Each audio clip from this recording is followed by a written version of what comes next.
come and sit down.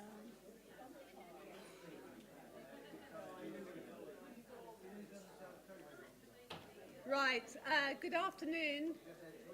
Good afternoon, everybody. Good afternoon. I'm sorry to add to Marjorie's apologies that we're running late, but at least we have factored in a discussion at the end of the day, so we might tip slightly into that.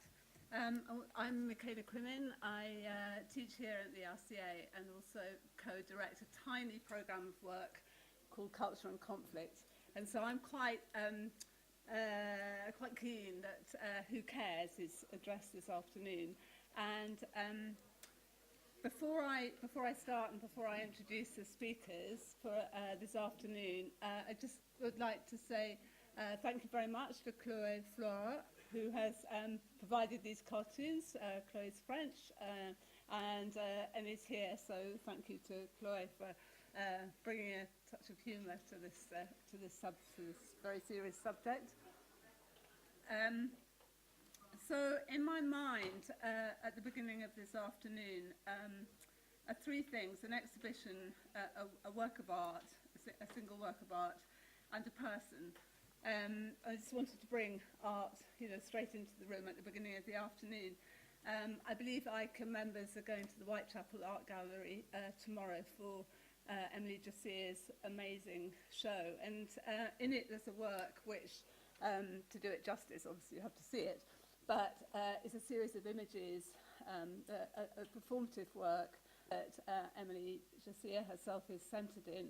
And it's a process of exchanging money. So she takes a sum of money, takes it to an exchange booth, exchanges it for a different currency, and then later goes to the next booth, and so on over a sequence of exchanges. And of course, by the end of it, it's left with just a handful of coins, just over $2 in coins that nobody would want to change. So that was one work. The second, to all of you who are less familiar with London and may not have been to Trafalgar Square on this visit, a gift horse by Hans Hacker on the fourth plinth in Trafalgar Square would urge you to go and see. Has obviously a comment about capitalism ingrained in it. And then I wanted to just refer to a person who has been hugely important to me in running programs, initiating and running programs of work. And he's here today, is Gustav Metzger. And for me, I'd like to dedicate the afternoon to Gustav, who cares as much on war as any artist I know. And for us here in the UK and internationally as well, has been such an inspiration and such a standard bearer, and has set such a standard. Really consider a lot of the issues that I think we're going to look at this afternoon. So yeah.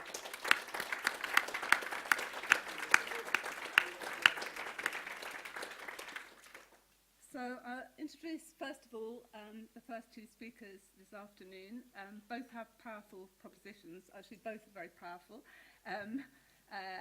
Both are formidable in their work, and I have the authority, I think, to go on with the challenging us in taking up the baton from this morning. So Anthony Downey, writer, academic, editor, will speak first, and I won't read you the biographies because they're in your handbook, and you probably know the speakers anyway. And then followed immediately by Nina Power, philosopher, writer, thinker, provocateur, I think, and welcome you both. So, Anthony.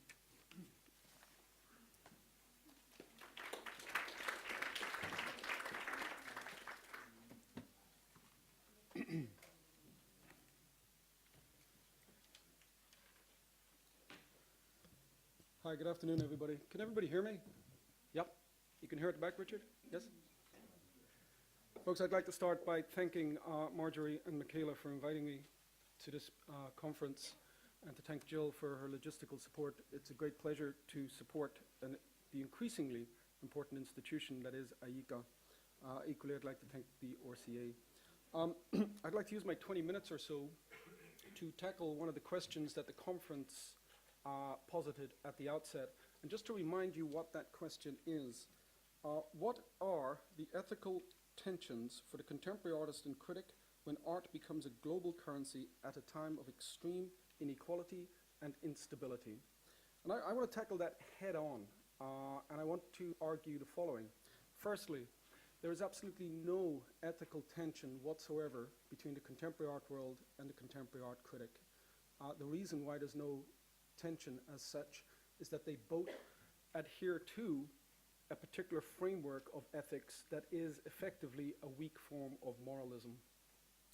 I want to push that a little bit further, and I want to argue that if you do want to talk about ethical tensions in the contemporary art world, you need to start from a particular proposition. And that proposition is as follows. The relationship between the contemporary art world and the contemporary art critic is largely one based upon collusive complicity. In that moment of collusive complicity, it effectively ventriloquizes the pieties of neoliberal dogma. So that's the basic argument that I want to make, and I want to take it one step further than that again. I want to argue that this paradigmatic relationship that exists between institutions and critics effectively is embedded within the effective functioning of the art world as a system that protects vested interests. So what I'd like to do is unpack that across three different areas, very briefly. I want to look at the broader context of this argument. I want to look at the institutional logic behind this argument. And I want to look at how the institutional logic and critical logic intersects. And I'm hoping deep down that this doesn't come across as dour, following on from the engaging papers this morning. I'm conscious that this argument might be a tad abstract. I should also say that it's work in progress. I will gladly take comments and indeed criticisms, and again, to help develop this argument further. So, broad context, and I'm going to read most of it, to keep me on time. In a period where economic, historical, political, environmental, and social crises seem to be in the ascendancy, or so we are led to believe, contemporary art is increasingly expected to function as a document for producing socio-political, if not moral, observation and commentary. The critical, curatorial, and institutional demand that art be politically conscientious and historically responsive tends, in turn, to support liberally inclined and ethically sensitive forms of practice. As a result, contemporary art practices increasingly stake more and more bold and unsubstantiated claims on social and political realities. You only have to look across press releases, catalogues, various books that have been published recently to find the linguistic economy within which this exists. And there are some key words that are repeated again and again and again in relation to art practices. I would include the following: social exclusion, citizenship, human rights, injustice, precarious labor, immigration, and so on. These claims are made either directly by artists or on their behalf by various institutional representatives, ranging from galleries to curators to museums and foundations, and other agents, including academics and indeed critics such as myself. What we are seeing here is a relatively new paradigm emerging. And that paradigm is almost original, as far as I can make out, and it is as follows. Art is expected across a range of interests to be not only ethically responsible, but ethically responsive. The present credibility of the artist figured as a committed activist and socially engaged agent, with the artwork here existing as a political prop, is but one of the more overt examples of this narrative, and I'm going to return to that point shortly. The demand that artistic practices subscribe to a transcendental, institutionally ordained ethical ideal, or right, or indeed righteousness, reveals the extent to which contemporary cultural production has staked a rather tenuous, but nonetheless enduring and serviceable claim on political and social realities. This proposition of art as a practice that is at one with political conscience and ethical inclinations tends, however, to produce an art that is largely moralistic in tone, didactic, and occasionally cynically opportunistic. And I just want to give you some examples of that. I'm not going to name names, but there's a kind of genre, and you can isolate these genres right across all the biennials and shows that I've seen, at least for the last 10 years. They are as follows: artists working with communities to rebuild social bonds, artists emblazoning images of atrocities in Iraq and elsewhere and installing them artfully into so-called challenging environments, artists and collectives working together to reclaim urban cityscapes blighted by neglect and lack of infrastructure. Relentless images of refugees and the dispossessed being paraded before us as if the power of imagery to change their condition was self-evident. Films being made about the invisibility and inequity of capital accumulation. Artists organized protests against gentrification. Again, I see these as genres that have emerged in the art world in at least the last decade, but probably longer than that. And I don't see them as in any way marginal practices. I see these as ascendant practices. These are the established practices through which contemporary art today interacts with its environments. And again, I visited 3 biennials in the last 18 months, Sharjah, Venice, and Istanbul, and you could almost replicate those genres across all 3 of those biennials. I'm interested here in where this demand that art be politically engaged and ethically responsive comes from, and whose interests, if any, it serves. Because arguably, the interests it most obviously serves are those of the market and the orthodoxies of neoliberalism. It may seem counterintuitive to suggest that the demand that art be political and more ethical serves the interests of the market and neoliberalism, but let's look at this a little bit more closely. Let's start with institutional logic that supports this. Institutionally, the claims on social and political realities made by artists and their various agents chime with the demands of a politically sanctioned forms of funding upon which institutions depend. The demand that institutions engage with communities, especially if they are proximate to the building being funded, or even better, considered marginal, politically marginal, or part of a broader multicultural constituency, is not new, and we've been here before. And this doesn't particularly interest me. It's too obvious an argument, and I feel it's been rehashed again and again. What does interest me here is the devolution of social and political responsibility for the welfare of individuals to the field of the cultural, and how it tends to both serve and preserve the neoliberal insistence that culture is superseded by and thereafter answerable to political priorities and demands. We alight here upon a cornerstone of neoliberal political doctrine, the instrumentalization of culture so that it answers to, rather than counters, political agendas. These priorities are evident in the political and linguistic economy that surrounds the art world and neoliberalism, and they both share these particular words. And again, I'll just repeat what they are and add some to them. Social inclusion, exclusion, multiculturalism, equality, human rights, democracy, freedom of expression, liberty, Western humanism, and liberal secularism. This is the linguistic economy through which contemporary art practices today operate. This is the linguistic economy of neoliberalism. Whose interests, we need to ask, are being served in the devolution of political debate into the relatively removed and often provisional and acutely commercialized realm of the cultural? I'd like to move that on now and consider how critical logic intersects with this institutional logic. Putting institutional demands to one side, contemporary art criticism, in assessing the claims on political and social realities made by artists, their galleries, and the institutions that support them, tend to produce knowledge that equally tends towards a form of weak moralism. And again, I don't want to be facetious about this, but there is a general paradigm whereby you hear this repeated again and again, and I'm paraphrasing here, but it goes as follows. We need to here include the voices of the marginalized. Inequality is bad. We need to advocate human rights. We need to tackle extremism. We need to be ecologically and socially responsible. War is bad, peace is good, and so on. Since at least the 1980s, we have seen a trend towards political interpretations of cultural production whereby art criticism seeks to re-establish a connection between art and the world. The political and ethical link between art and the world, be it causal, incidental, elusive, or interpretive, is established in this critical moment. The acceptance of this ethical link between the artist, political context, and regional markers of community-based practice is an interpretive paradigm that is often achieved at the cost of artistic practices entering into a reductively politicized economy of critical and institutional value. This politicization of artistic practices through the prism of a quasi-ethical framework has given rise to a self-confirming and self-conforming form of art criticism. The artwork must be politically acceptable and conform to a liberal, largely secular, and cosmopolitan frame of reference. Within these terms, the ethical artwork must not only be right, but transcendently so.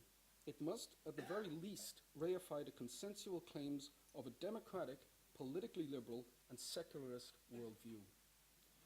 It is in this appeal to liberal secularism, It is this appeal to liberal secularism that most clearly resonates with the ethos of neoliberal ideology. In this rubric, the ideal of the artist as a socially and politically engaged individual can often sound suspiciously akin to the rhetoric implied by the proponents of the so-called big society or the diktat of moral communalism that underpins the political rhetoric of liberal secularism. To be clear, moral communalism is the ambition inherent in neoliberalism to effect a communalist, consensual model of societal interaction. Moral communalism equals liberal secularism. This model normalizes modes of behavior so that they are broadly in line with the priorities of the market and government policy. Moral communalism, in short, makes for good business. In cultural terms, moral communalism takes many forms, but is most notable under the policies of art and its practices that advocate terms such as inclusivity, diversity, equality, openness, enfranchisement, and social cohesion. In a time of spending cuts and austerity, the critical rhetoric of moral communalism is evident in the advocation of issues of social exclusion, citizenship, human rights and justice, workers' rights, and immigration. Again, these are all key areas within which contemporary art practices today expound their practices. However, this ethical turn towards forms of moral communalism should be avoided at all costs, insofar as ethical pronouncements have become increasingly read as generalized instances of normativity that encourage judgments on the validity of aesthetic practices that ventriloquize the pieties of neoliberal dogma. To be clear, the ideal that art should be linked to the world is not in itself the issue here. Art should, and indeed is, a form of social practice that is irredeemably, if not irremediably, imbricated within the world. The issue here is what forms of political prescriptiveness and interpretive reductiveness are being institutionalized in the critical appeal to ethical political frameworks of understanding. A key element becomes all the more notable when we address this issue head-on, and that's the following. An ethical political framework of criticism is an appeal ultimately to a normative form of ethical discourse. Let me just unpack this normative ethics. Normative ethics promotes a moral community that espouses a consensual ideal of liberal secularism and a disdain for those who refuse its logic. Ethics, in its soft moral and ideological form, is another word for consensus. It is this consensus that we see in the alliance of an institutional and critical logic that underwrites the contemporary art world today. Ethics has become effectively a dispositif, to use Michel Foucault's phrase. It encapsulates and supports normative institutional, critical, and administrative mechanisms that in turn affect the priorities of neoliberalism. I was quite taken by the work of Giorgio Agamben in his mercifully short essay, What is an Apparatus?, where he takes up this dispositif notion and he runs with it for about 12 pages, but a very short quote from it.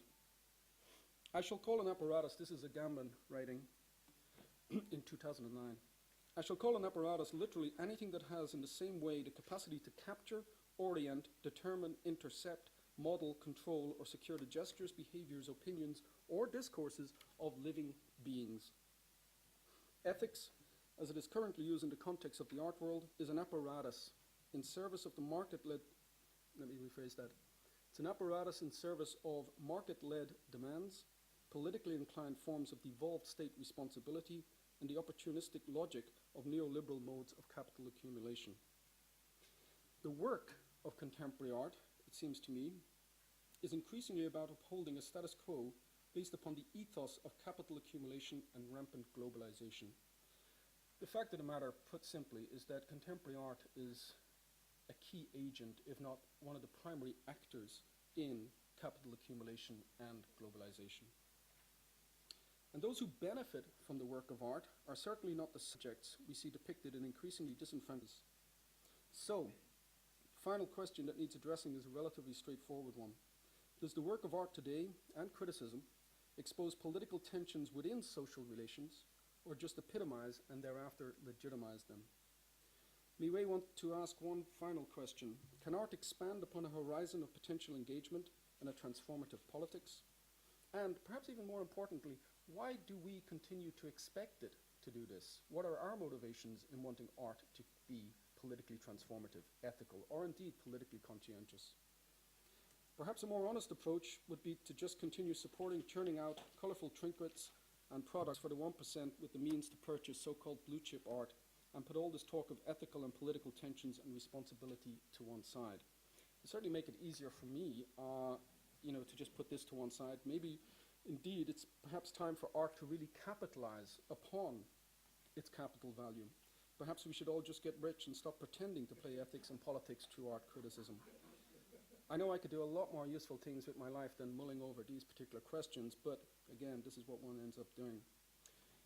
If there's any budding PhD students out there, I would suggest there's definitely, for want of a better term, a market for a PhD on the following.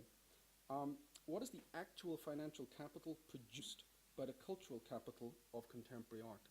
And I think, again, as I look into this subject more and more, no one has addressed this, to my mind at least, in a manner that gives answers. So, what finally would it mean to reveal one's complicity in the cultural economy that underwrites contemporary art as a form of neoliberal exchanged and globalized production?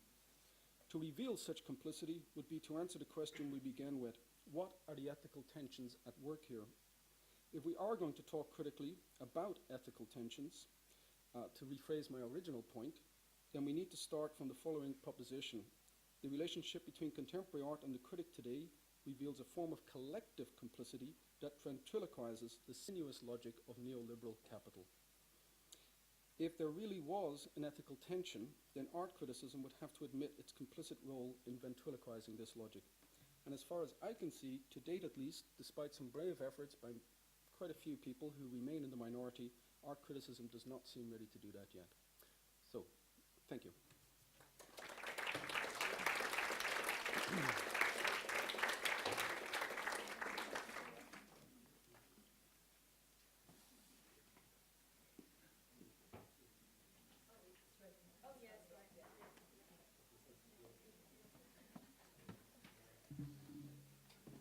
Can I close this computer thing?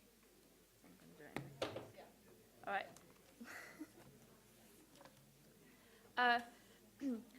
All right, I have no idea how this is going to come across after Anthony's paper. It might be interesting to see.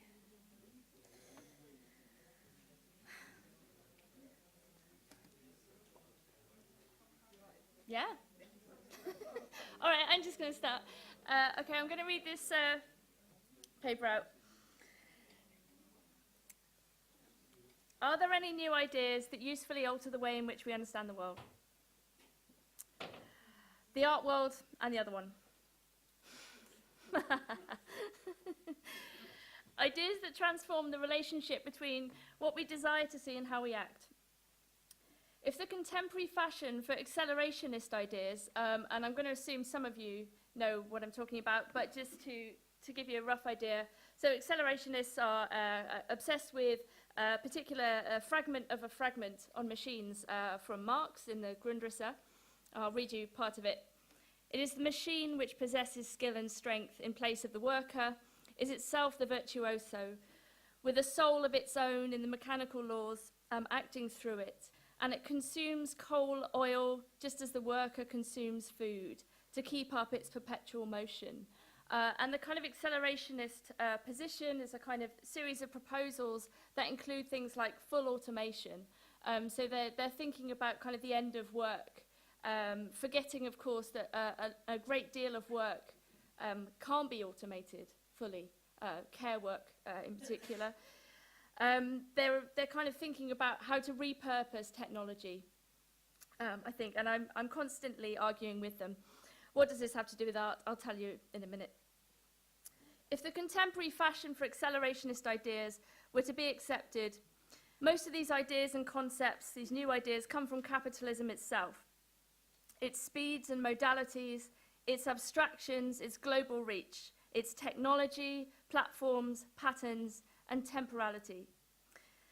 Armin Avanesian, who's the leader of sort of pushing accelerationist ideas into the art world, in a recent article, suggests that artists and curators who are digital natives and seismographers of a new economy of attention optimistically experiment with poetic and artistic practices instead of believing they can escape from overarching capitalization by resorting to folkloristic niches. Literally the worst thing in the world to be for an accelerationist is folk.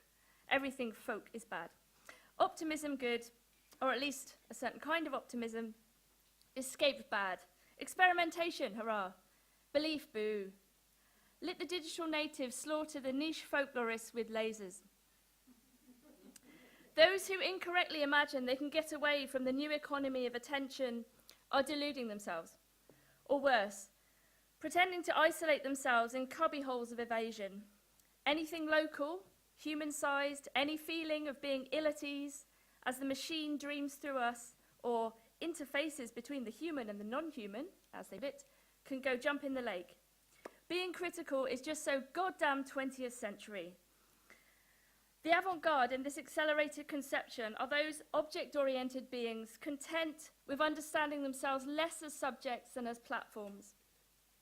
And anyway, the avant-garde is no longer possible because algorithms and futures have already made mincemeat out of any pretensions to meddle with the forces of time. Time does not belong to us, nor in fact does art.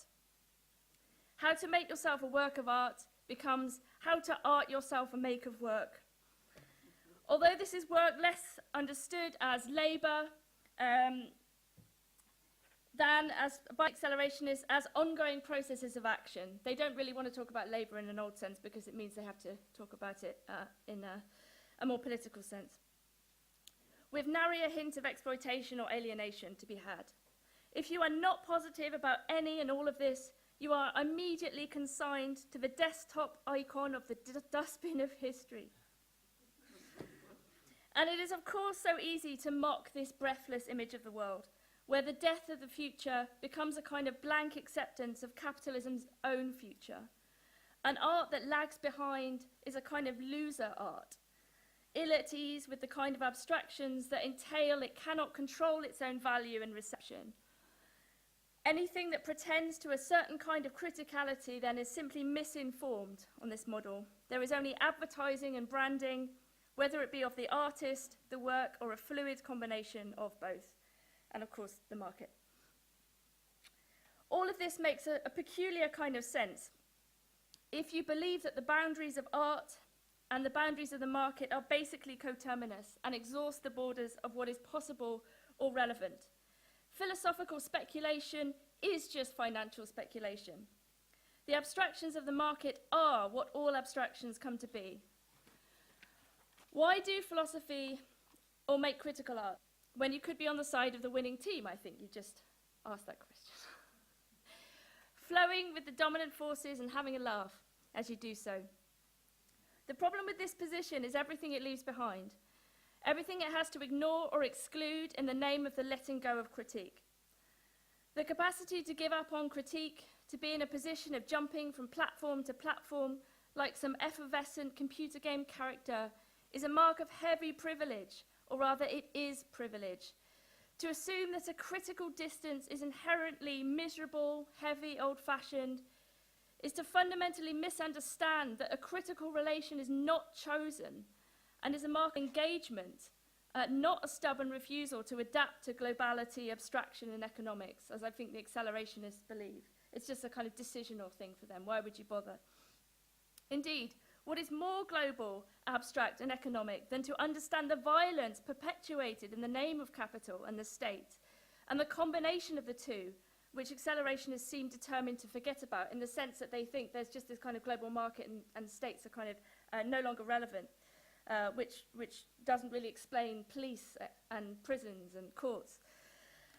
Against those who would refuse to accept that this is all that humanity must be. It is not merely local or folk, as they would put it, to try to stop immigration bans from leaving, or for failing to share in the same conception of property as those who possess the vast majority of it.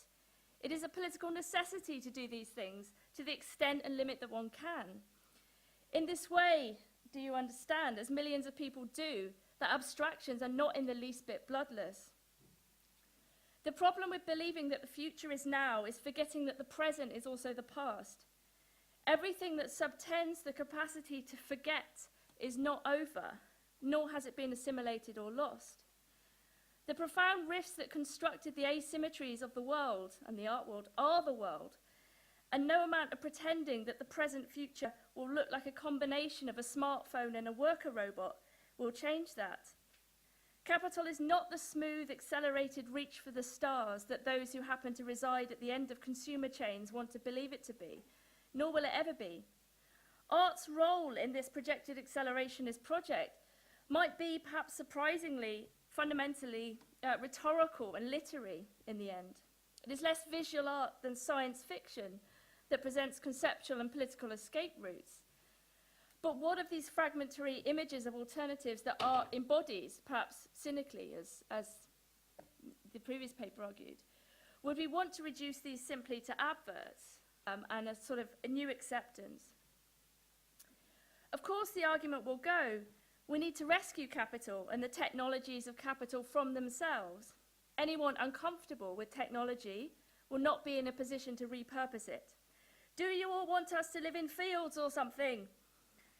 If capital has solved some of humanity's problems, has made the very concept of progress possible, how can we fundamentally oppose it?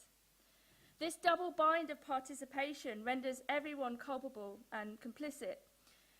But this is to believe that it could only ever have been capitalism that provided all the answers. All the historical failures that bolster these arguments, look at all these dead ideologies, do not, however, prove anything other than that capitalism needs to tell itself that it has won in order that it might continue to nullify all opposition to itself in a kind of inclusive way. But not because it is right, but simply because it is more able to mobilize its violence than the alternatives. But this is why it is imperative that all that is deemed weak, soft, and unnecessary, or folk and local in the accelerationist demonization, must be mobilized against a narrative that claims we must be as inhuman and as inhumane as capital itself.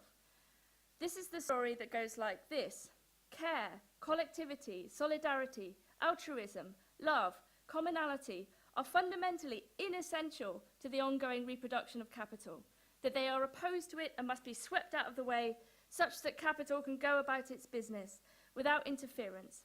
And besides, these things are sentimental and feminized anyway. We don't need them, neither right nor left. Let us harden our bodies so that we can be as tough as the system that makes us cold, that pits us against one another, that plunders common resources and makes everyone a debtor scrabbling for a chance to meet some minimal standard of existence. Let us understand that we are mere fleshy blobs that break down permanently, whose needs are vile and outdated, whose mushy, sleep-grasping brains and hungry stomachs are pathetic beyond belief. We should no longer even need to consume in order to keep the market chugging along. It can move itself. It is the first mover, the unmoved mover, a god of perpetual motion, as in the Marx quote. This is the accelerationist position, I think. If we must make ourselves hard, let it be through our relations and passions, and let art be the bearer of this weaponization of the affects, to make empathy militant, to admit that care is everything, to overcome cynicism and the embarrassment of pretending to think that an algorithm would make a better friend than your neighbor. If art persists in making us feel, making us soft, it should be because it reminds us that what looks like weakness from one direction is in fact the basis of our collective strength. Art does not need to be explicitly political to do this. And it would be reductive, of course, to suggest that it must be the bearer of such a determined weight. However, the alternative to energetically suggest that art should emulate capital to simply become an advert for itself is to concede ground that perhaps has not yet been lost. I would naively and innocently want to argue, perhaps stupidly. It is to turn the capacity to imagine and live differently over to an uninterested meat grinder. I think that contemporary art, or at least its institutions, does offer space for radical political reflection and action, not least because its sites, perhaps paradoxically, given the art world's fascination with immateriality and displacement, are often fixed spaces.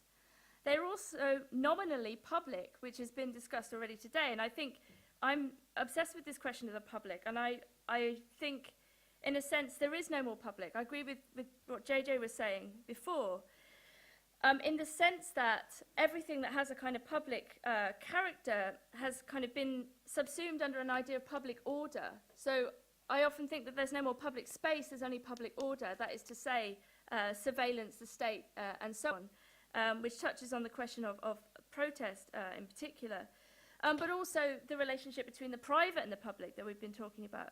Okay, but some of them are nominally public, or might at least pretend to a certain publicness, even if we might say there is no public to which they correspond.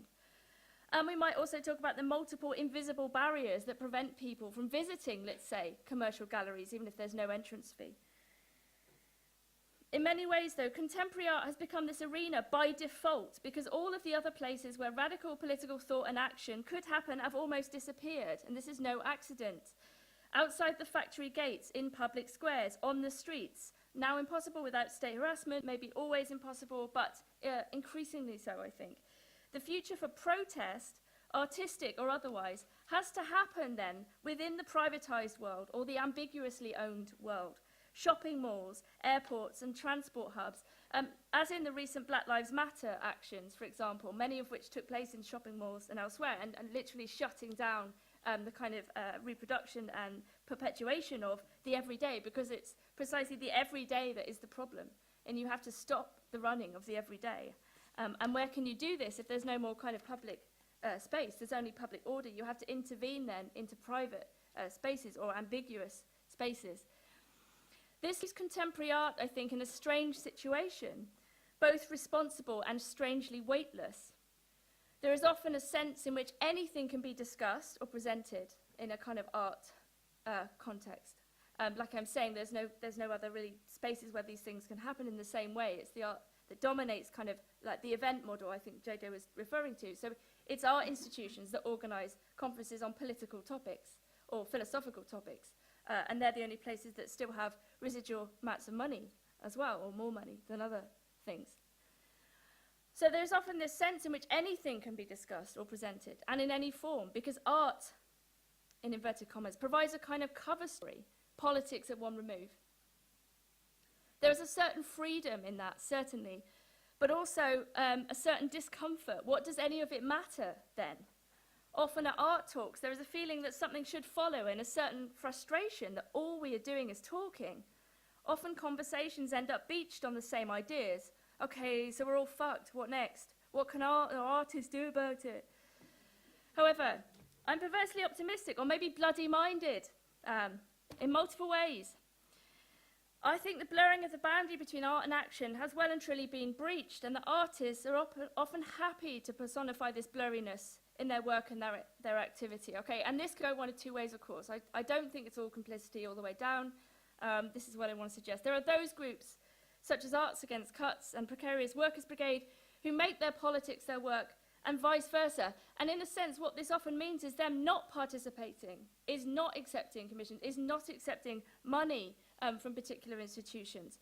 There's a kind of militant rigor to their principled relation, very hostile relation to the art world, whether it be in their discussions about how money is shared amongst them, a very transparent discussion, or the boycotting of institutions that have ties to the arms trade, for example. They think constantly about the cruel economy that Rachel mentioned before, about the kind of dependency of the very top on the bottom pyramid, of all of the free labour that goes into perpetuating the art world. They make it clear, I think, these groups, that complicity is not the natural default for artists, despite the overwhelming cynicism and hopelessness that pervades the scene. I would like to see art galleries and institutions as sites that could be occupied, of their general inclusion in a protest economy that would revivify these places, right? So not just places where there are these kind of weightless discussions about politics, but actually an understanding of their material potential, let's say. I dream of the turbine hall filled with stolen police horses.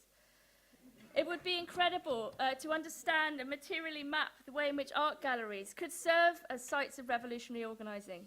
And this is a question of property, right? And it is, like, if we say that there is no more public space, there's only public order, then we have no choice, right? There is only these kind of places.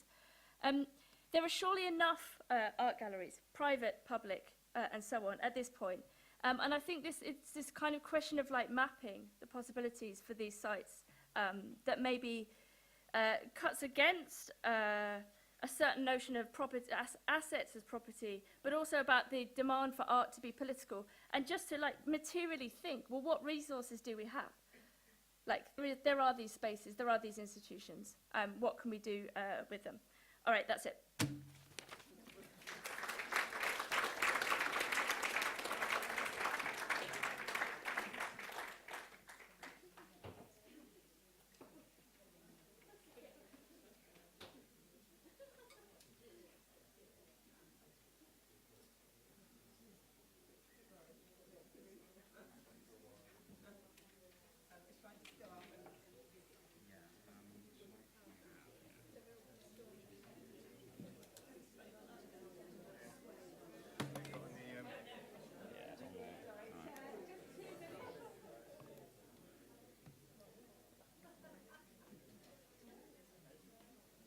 Whose that is? Let's leave that up there. Oh, is that for the clicker?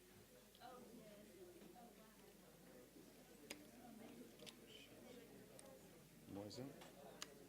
It's RCA. RCA.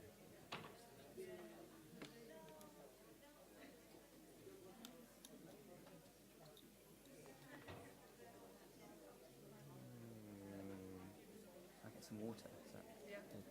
Is that one? Yeah.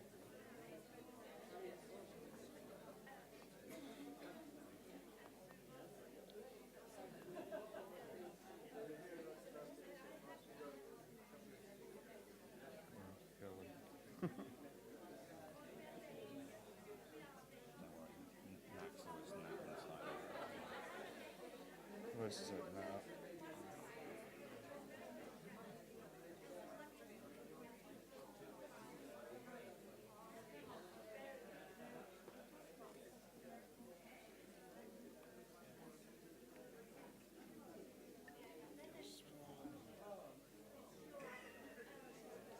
Come on.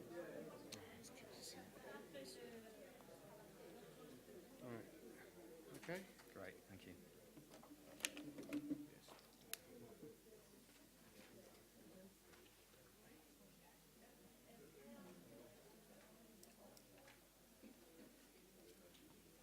Where did you come from? Oh, from Chief, my wife is like. No, we travelled from New York. Oh, from Venice. From Venice. Oh, right. Right. Hi, everybody. So thank you for the last two, what should we call them? Challenges, call to arms, I think. And now I'm delighted to introduce Julian Stalabras, who, I was just looking back at the date, actually, it was some 25 years ago when High Art Light burst onto the... What is it? No. Yeah, I think so. And created quite a storm, I think. And then most recently, your book, Memory of War, that in a very different way, I think, made us all sit up. Well, maybe it didn't, actually. Maybe it made us bow down a little bit with shame, but similarly, I think, created a lot of conversation. So we're very pleased to welcome you. Right. Thanks, Michaela, and thanks so much for inviting me. Okay, I should say that the abstract you have is an old one. Somehow the new one didn't make it into the brochure, so what I'm going to speak about is a little bit different, and I hope, and it'd be more focused, particularly towards the end, on the possibilities for criticism and critique. Well, the art world, I think, has been living through some very strange times in the years of the boom and then after 2008. And in particular, it's been quite heavily fractured, in a sense, between competing trends, between work which is rather documentary, has a good deal of political engagement, and has, of course, done a great deal to unearth aspects of the war on terror, but also the circulations of the capitalist economy. This is a slide from Hito Stehl's Fluidity, which some of you may have seen at the ICA recently, which did just that. Then you might think about the whole trend of relational aesthetics and socially engaged sort of performative art. This is Tina Segal at the Tate in 2013. And then what's probably the noisiest tendency, the one that gets the most publicity, spectacular art made for an elite, for the elite of buyers. And this is Banksy's take on Damien Hirst, both Banksy and Hirst, of course, being very much in this category. Now, one could imagine that this might be a sort of peaceful divergence, and that the different kinds of art would inhabit their own discrete environments without disturbing each other very much, as new media art did with the mainstream art world for so long. But it hasn't been like that, exactly. And the strange schizophrenia between the political, it's the strange schizophrenia between the political documentary art and the art of the super-rich that I particularly want to look at, and its consequences for theory, critique, and the engagement of the art world with other realms, and vice versa. So, while there's that dichotomy in the art world itself, there's also one, I think, in the things that are said about critique, too. So, and there seem to be two kind of parallel views running. One, that it's dead and powerless and complicit with the market, or at least helpless in the face of it. And the other, which you hear perhaps a little less so, but there are people who hold to this, that it's renewed, radical, diverse, and thriving. Okay, so I wonder which of those, maybe they're both true in some senses, but how we negotiate that opposition too. Well, the first complaint, the one of powerlessness and complicity, is a really old one, although so is its opposite. So the first complaint really gained a lot of plausibility, I suppose, in the 1980s, in the period of neo-expressionism. And it was summed up for many people by the figure of Julian Schnabel, who no critic particularly seemed to like, but nevertheless sold very well, was very popular with collectors and other buyers and so on. So he would seem to be the archetypal case for the powerlessness of criticism. And this came as a bit of a shock, particularly in New York, I suppose, where criticism had been so dominant for so long. Obviously, you think of the figure of Greenberg, of a criticism that defines a field and directs it in many ways, and all that seemed to have gone quite suddenly.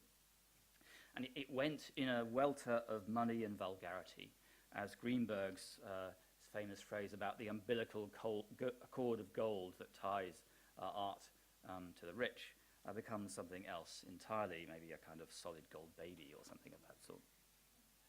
This is Michael Jackson and Bubbles, Jeff Koons' work from 1988, sorry. Now the current turn takes this to greater extremes than did neo-expressionism, and the speculative contemporary art boom saw the rise of a great deal of what I call populist art. A strange economic era of the post-crash didn't much hurt at least the higher parts of that market. And now populist art, you might say, is art of a simple character, generally figurative or expressionist, or at least faux expressionist. It has an enthusiastic engagement with commercial mass culture, and it's delivered through branded artistic persona, who seem to have a sort of eerie parallel with populist political leaders. You know, you can think of Hirst and Berlusconi as being kind of paired figures, if you like. And this art has also a wide popular appeal. This is what its makers and its supporters say about it. It appeals to the people, not to the art world elite gatekeepers. And in the US, this is Yu Min Jun. A lot of this work is Chinese, by the way. An untitled piece of 2007. Very, very successful artist, I'm sure many of you know, in market terms.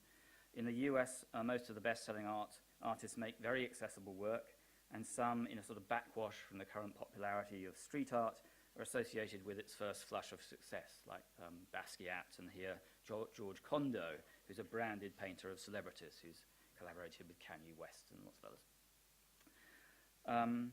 As I said, this development is much fueled by Chinese artists, now running neck and neck with the US in auction sales turnover for contemporary art, well, at least on some of the rather massaged figures, but this is the story anyway. And here, figure painters with branded styles, and for the most part, deeply conservative subject matter are the norm. This is Yang Feiyu. And some of them, Chen Yifei, for instance, offering nostalgic visions of old wealth and the women who service it, are worthy of our own Jack Vetriano.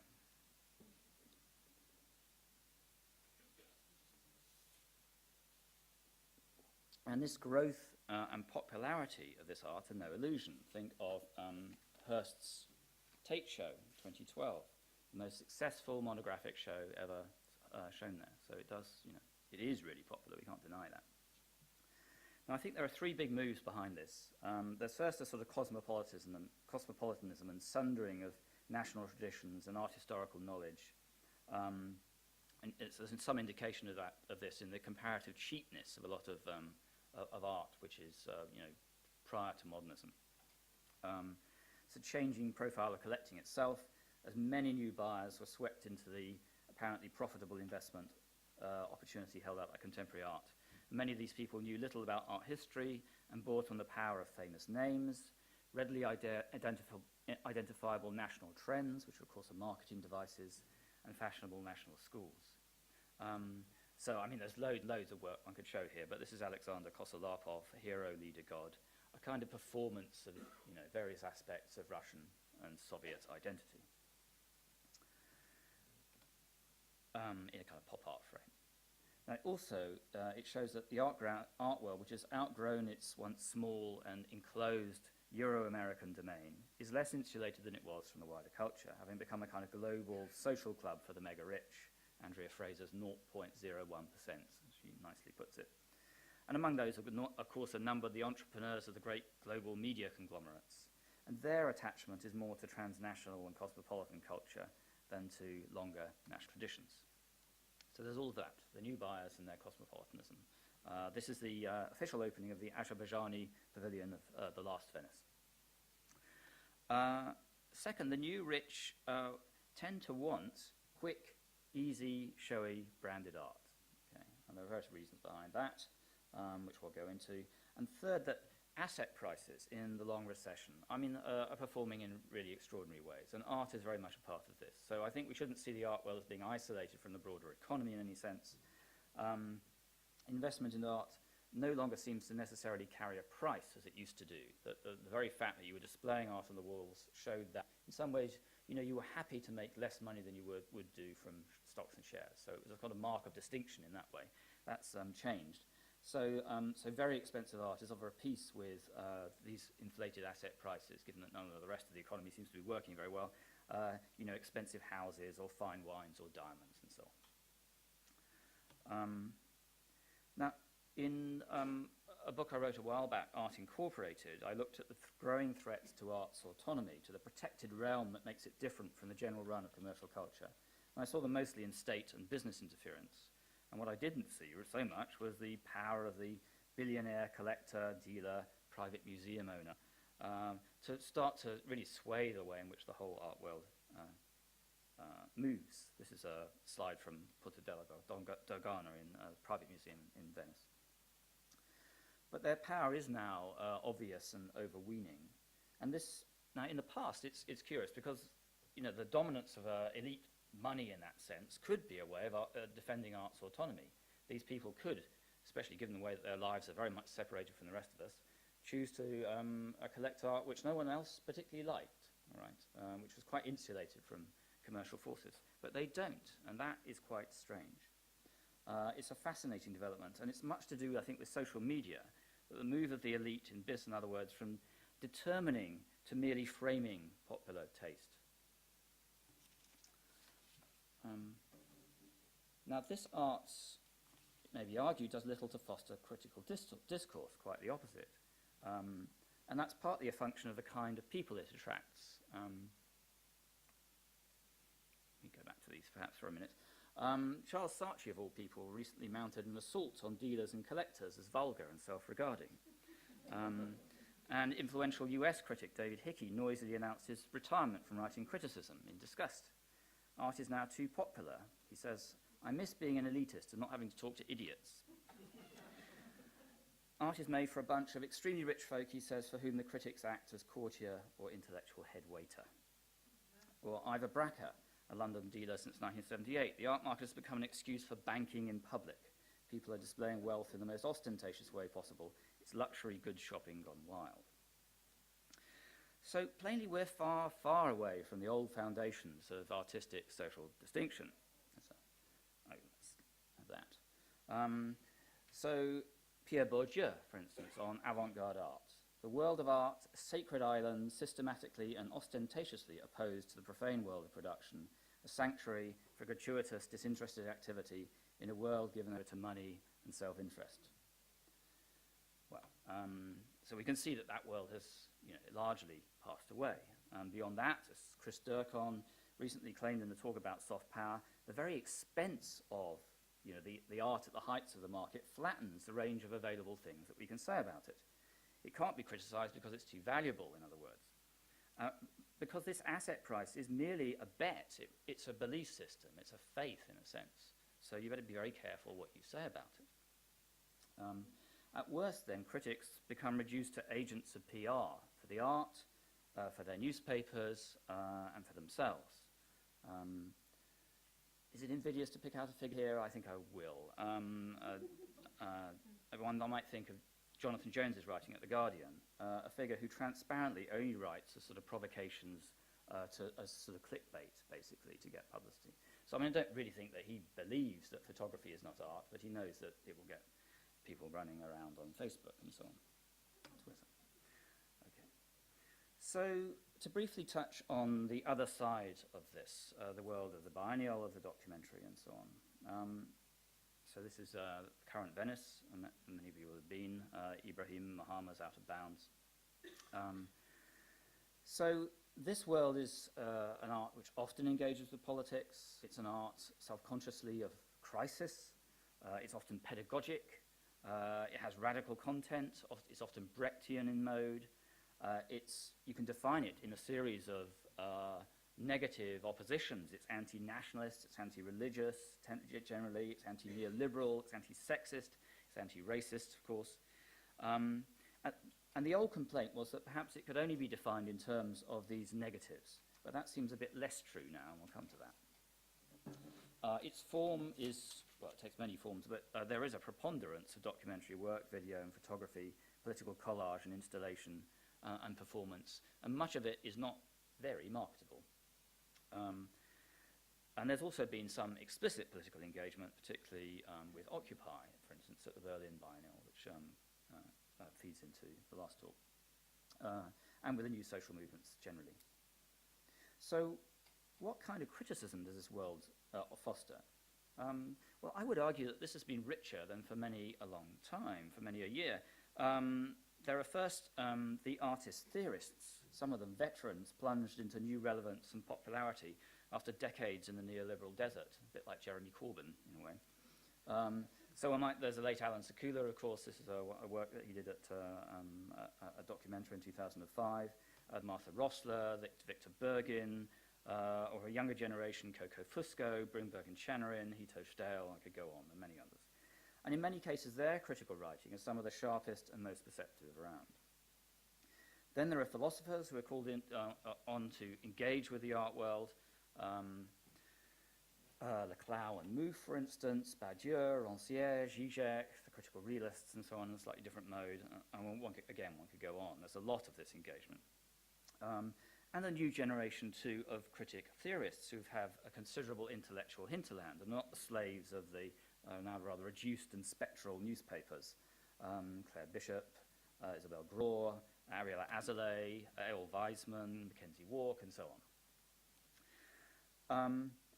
And to get to this positive element that seems to be emerging from all those negations, there's been a resurgence of Marxist cultural thinking, along with its broader political and economic thought in historical materialism, in New Left Review, in Jacobin, and other places. And this is very present at the current Venice, of course, both theoretically and in artistic terms. So I'm showing you Isaac Julian doing his video interview with veteran Marxist theorist and economist David Harvey. And of course, Capital is read out each day in the central auditorium of the Italian Pavilion at Venice. Alexander Kluger also addresses Marx very directly, and Marx is quite weirdly listed as an artist in the biennial catalogue. Okay. So on the one side, we have this spectacular, branded, usually painted work for decorating billionaires, museums and living rooms, a creature of public relations and social media popularity. And on the other, a politically engaged, radical art centered on documentary and defended and informed, and in enacting and engaging with some quite difficult political theory. And that would be a nice simple opposition, but I don't think we can stop there, because in some senses they're not separate, but they feed off each other quite a bit. The founder and director of the Moscow Biennial rather incautiously commented around the time of its founding that the business, the art fair and the biennial are two wings of the same dove. Very revealing comment. And if one thinks about the art fair and the event, it's this creation of the event and the art world being so tied up with the creation of temporary events now rather than longer term displays. Much of what could be said about frieze would also apply to Venice. Venice, at least, especially at the opening. The flocks of collectors arriving in private jets, the parties, the intricate circles of ranked privilege and admission. It becomes considerably more interesting later, one might say, when indeed a quasi-public space is opened up and perhaps a public constituted in some sense through the curation and through the mass of people visiting. And the money of the one world bears up some of the activities of the other, and the biennial too is often mounted for economic reasons, of regional development, tourism, or the fostering of the local commercial art world. And also both worlds have been subject to an influence by speed. We're back kind of to accelerationism here, I suppose. But also, there are other ways of looking at it. It's an interest of David Harvey's, for instance, in terms of he has been continually, since the limits of capital, asking the question, how does capital sustain itself? How does it grow and grow and grow? Because it can't stop, right? If it stops, as he says, like a shark, like Hirst shark, it's dead, okay? So it needs to keep growing. One of the ways it can, as it comes up against material and geographical limits, is to increase the speed of circulation. Okay?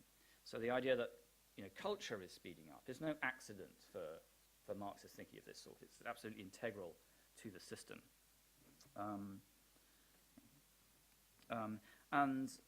So think of that all of this art influenced by speed in this sense to become easier, more accessible, quicker, glossier. Think of the development of video, how hard video was to watch generally in the 1990s, unless you were really committed, right? Would you watch the thing through? But, masses of people come to watch Stahle's quite long video piece in the German Pavilion. We'll come back to why, but, and they sit through it, for sure. And both sides are increasingly creatures of social media feedback, so they're allied in that sense too. And at the extreme of their association, there's a perverse paradox. Some collectors do buy the work of the biennial world and may even buy bookworks that refer to political catastrophe. This is particularly so of large-scale photography, which comes close to being used as a sort of new history painting. Now, many conservative aesthetes moaned that the current Venice was too gloomy, metaphorically and actually dark, and too overtly political. But there are scenes of political and ecological catastrophe that actually sell. This is an Edward Bertinsky. And we might think of him, or Richard Moss, or Sebastião Salgado. So why do photographs showing disaster hang in the rooms of the art-buying elite? A portion of the rich choose to live with big prints, matching the scale of post-war painting, which bear dire images of war, poverty, and environmental destruction.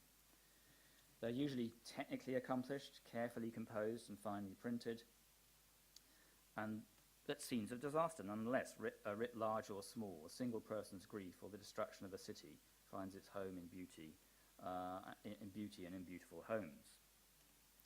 So what species of social distinction is gained by owning and displaying such objects, and what pleasure is found in looking at them? In Bertinsky's work, the contradictions of this genre come into a kind of piercing proximity.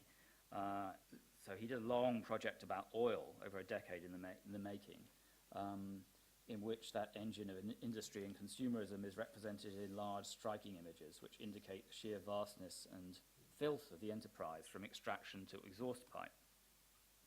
And most of us experience the oil industry from the consumer end, the endless growl and sigh and drone of aerial and ground traffic, the pollution of our very breath, the threat of speeding vehicles that drive social life from the streets, and the stench of the petrol station. But what is hidden from those who don't live in the oil-producing regions is the Stygian filth of the extraction process and the vast destruction of land and life that it causes. And here the scale of the prints has a point beyond the usual art world convention, as the extent of oil's ruination of land, sea and air finds metaphorical expression in the way that the viewer's body is dwarfed by the size of the prints. So the fundamental move here is something close to political propaganda, the use of the highest technical capacity of photography, central medium of consumer publicity, to render dark images of the consequences of consumerism. And our implication in this system is sort of strongly engaged by such images. You might argue the idea that the petrol-driven trip to the shops to buy bits of plastic causes, in some sense, the tar sand mining of the Canadian wilderness. Even so, the gallery viewer may take pause while contemplating these sublime spectacles of environmental degradation to reflect on the objects in which they inhere. The photographic image is, after all, now mostly, at least has its origins in a digital file. And this is true. Bertinsky no longer uses film. But the prints are large, heavy, rare, made in small editions. They're luxury items to be guarded and carefully presented by curators. They're flown from art fair to art fair to be sold for the consumption and contemplation of the small elite that buys such art and the larger one that views it. This is equally true of Richard Moss. Many of you all know his work. He takes infrared photographs and film in the engaging with the civil war in the Congo. A war which, of course, is fought in large part over it's a struggle for materials, particularly diamonds and coltan. The latter are a product found in every mobile phone. In both you have sublime spectacle. Now, in the modernist era, the vastness of industry was usually taken as the magnification of human powers and a sign of human emancipation, of riches. Now it's more likely to be seen as an apocalyptic pronouncement on the limited capacity of the global environment to sustain mass consumerism. And these dangers that are pointed to here are very real, of ecological collapse, and in Moss of the collapse of weakened states, kind of hollowed out by corruption and neoliberalism. And both developments from which the people who buy these things might not be insulated, right? If ecological collapse really gets going on a global scale, or more so than it has done so with mass extinctions and so on, if other states start to collapse, no amount of money might necessarily protect you from that. So there's something about the sublime coming, closer to threat in these images. Bertinsky has often said that his pictures enact the contradiction of environmental conscience and consumerism. Consumers seem to be caught firmly in the bonds of guilt and desire, and the allure of a Bertinsky print brings into view the tangled net of two emotions as viewers admire and consume the image of their own destruction. And how do they call to the viewer? To enjoy in a typical art world convention the frisson of inescapable contradictions? Is it exactly that? The concerns of the work seem too serious and too deadly for this. Or to admire the linked impact of their extraordinary craft and their propaganda value as an invitation to greater awareness and morality? To share them digitally, maybe, so that they magnify their effect? To campaign for green issues and protection of the wild? Or do they call to their viewers as commodities?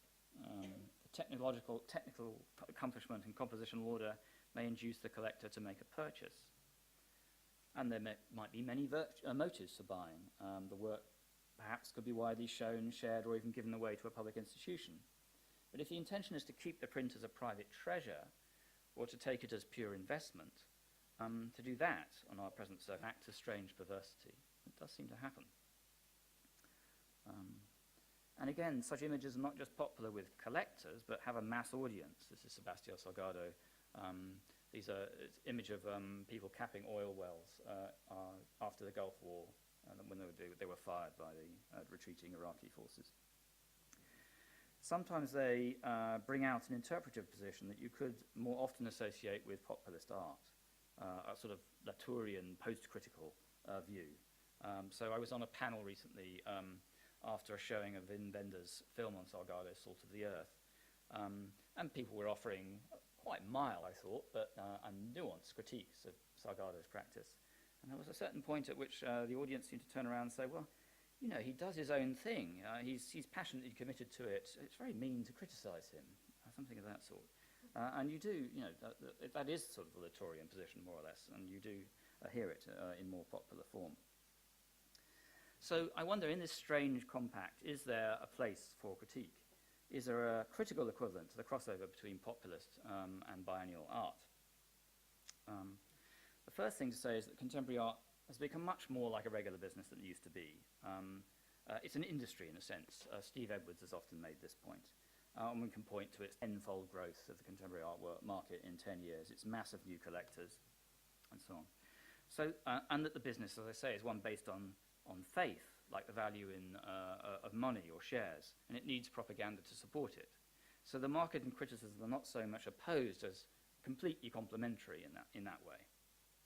And at the same time, the sheer quantity maybe now bear on quality too. The number of contemporary art museums, and all museums indeed, essential tools in gentrification and regional development, grows rapidly across the globe, making the museum and the art experience a much more common part of everyday life than it used to be. So I might think of Frank Jameson's demand that we dialectically see the positive in the negative, that the overpopulation of arty products and places to show them can serve perhaps the demands of demystification, and in that way it sort of starts to undermine the elite quality of these things. And it puts pressure on an elite culture that has long served as a mask for neoliberalism. And it does so at the same time as the economic system spirals into crisis. So the first mask to slip is that of quantity, the sheer size of the contemporary art world. Sylvain Lottring, in a long discussion with Paul Virilio, has some nice things to say about that. I mean, they moan about a lot of things in the modern world. It's quite funny. But she says art has become a sort of black hole. The pull, the glamour, the giddiness of it all is too strong for anyone to resist. And at the same time, it's just crude business deals and shady calculation. It's become no different than anything else. And I think that quite common feeling is an indication of that undermining. And so, of course, it necessarily then gets integrated into the everyday life of PR and the mass media and its consumption. Now, we know that value and criticism are linked for various reasons. But, I mean, I think two telling kind of episodes. One is when Richard Prince's prices were driven up by a campaign of hedge fund investors in a very deliberate and very successful marketing campaign. They were looking around for artists' prices that were undervalued. And so how can you tell that a price is undervalued? The price is just the price, right? Well, they said, well, we want artists who are widely collected by respectable institutions, but whose prices are low, and whose work has been written about by respectable critics a good deal, has been the subject of sustained attention. Okay? So there's a sense there that, you know, criticism creates value. Or think of, there's a Richard Prince for you. Or think of John Currin, a hugely successful artist commercially, but whose dealers have had to buy in heavyweight critical writers to try and create an embarrassing imbalance between the gilded market price and the paucity of art literature. So I think there is indeed an equivalent criticism of this sort of meeting point between these two worlds, especially in the monographic catalogue essay for living artists, for which quite large fees can be paid, and where the veneer of critique meets public relations. I won't name names here, but we all know of the fundamentally propagandistic and positive essay writing in which a parade of theoretical greats are found in some loose or unspecified way to validate a set of artistic commodities. And there are definite rules to such essays. They need to offer critical distinction, which makes for a certain cramped and difficult style. The right sort of names and concepts should be invoked and the occasional paradox spun. And they must be affirmative. I know because on occasion I violated these norms and had my essays rejected. But But if criticism is a product as well as works of art, then some of the same questions about its quality and quantity can be asked. And it's subject, of course, to the same forces of glut, precipitate growth, and rapid acceleration. So if difficulty and paradox are markers of distinction, we would expect to find them deployed for their own sake. And I think we do frequently in arts promotional literature, and even in theoretical literature generally. There's a kind of peacock operation in this, the display of fitness through a display so extravagant and costly that it becomes a handicap for writers and readers alike, and for the development, more seriously, of clear radical understanding. Think of almost all the literature of curating, for instance.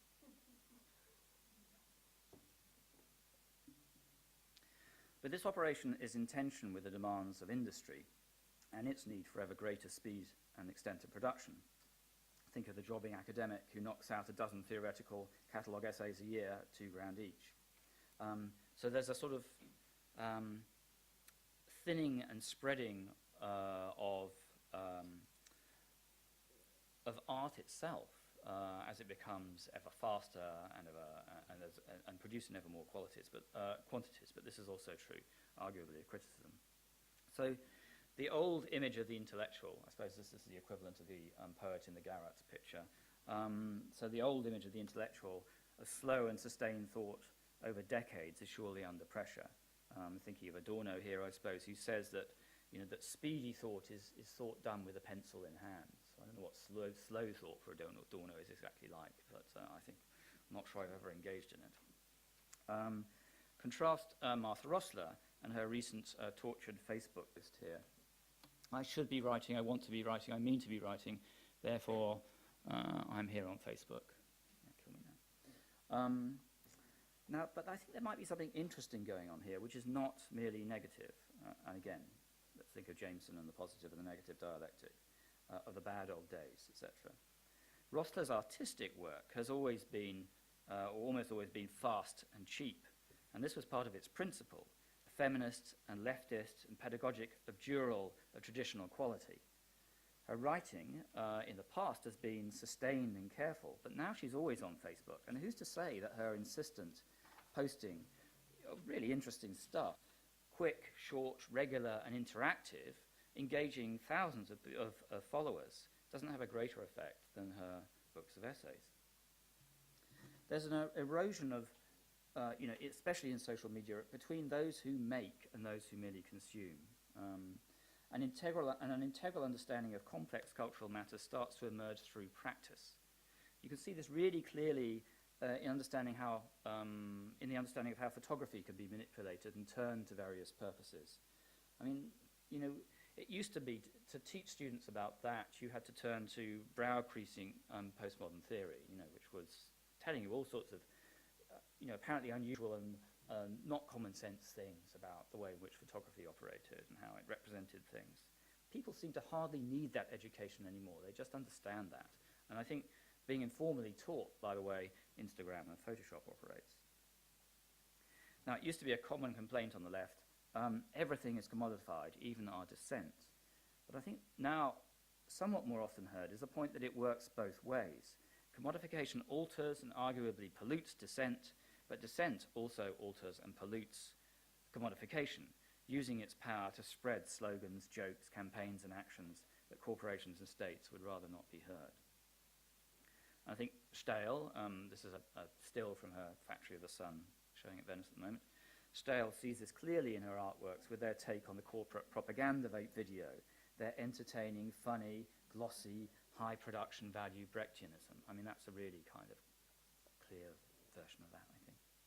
So perhaps as pressure is put on the old forms of aesthetic distinction, so they bear too on critical distinction, and that we should welcome the demystifying effects in both, that the impetus of the cheap, the fast, and the popular might hold more potential for change than the pricey, the slow, and the elite.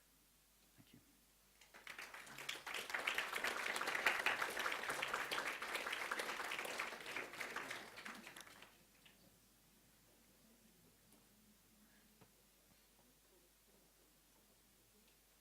Thank you very much, Julian. We're now actually back reasonably on time, so I think what we'll do is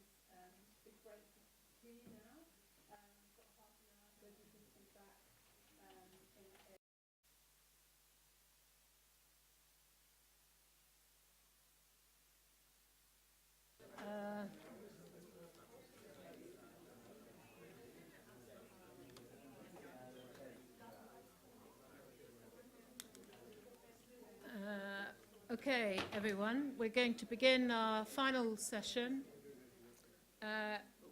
when we follow with a plenary discussion with all the speakers from both the morning and the afternoon, and to take questions from the floor.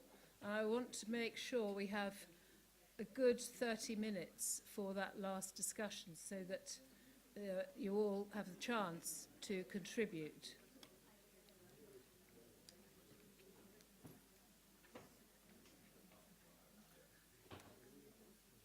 Okay, our final speaker is, and we're delighted to welcome her, from France, is the philosopher, and her work focuses on the philosophy of images, Marie-Josée Monzin.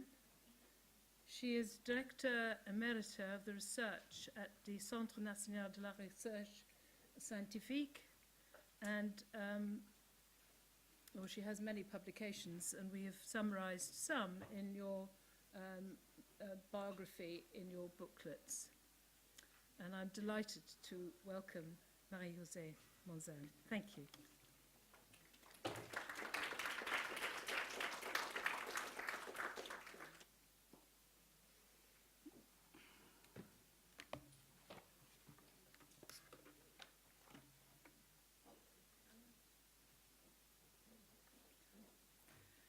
Thank you.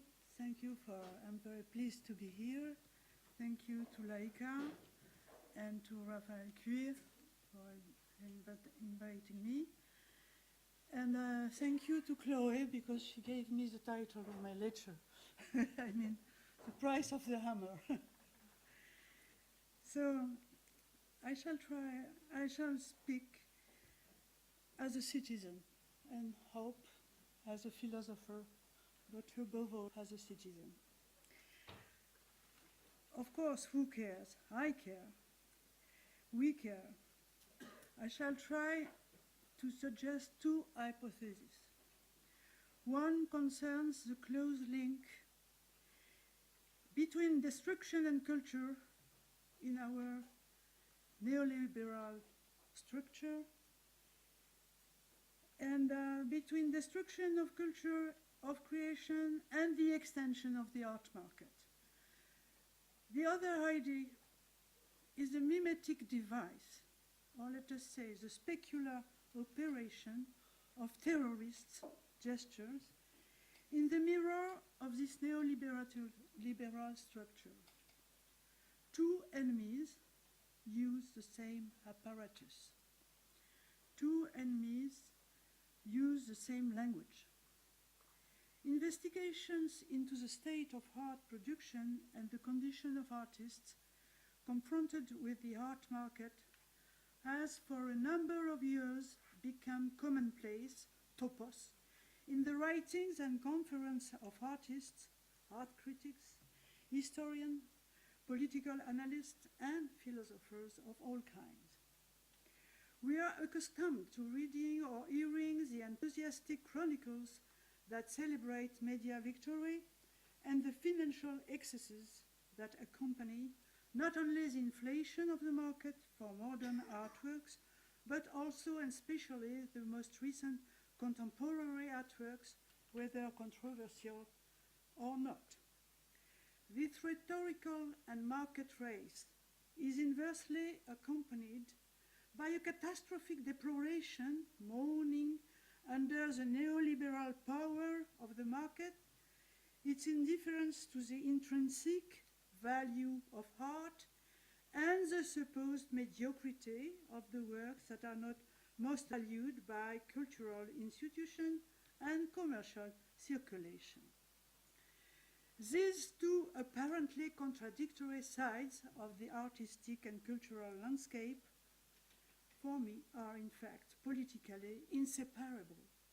Indeed, when the apparent despair and the complaint of those who find no other argument against the market than that of a nostalgic defense of true formal values, those of the past in the inalterable greatness of heritage, are both defining artistic activity as an immortal capital and not as a field of experimentation and living innovation characterized by the audacity, risk that make all creative act a pure event.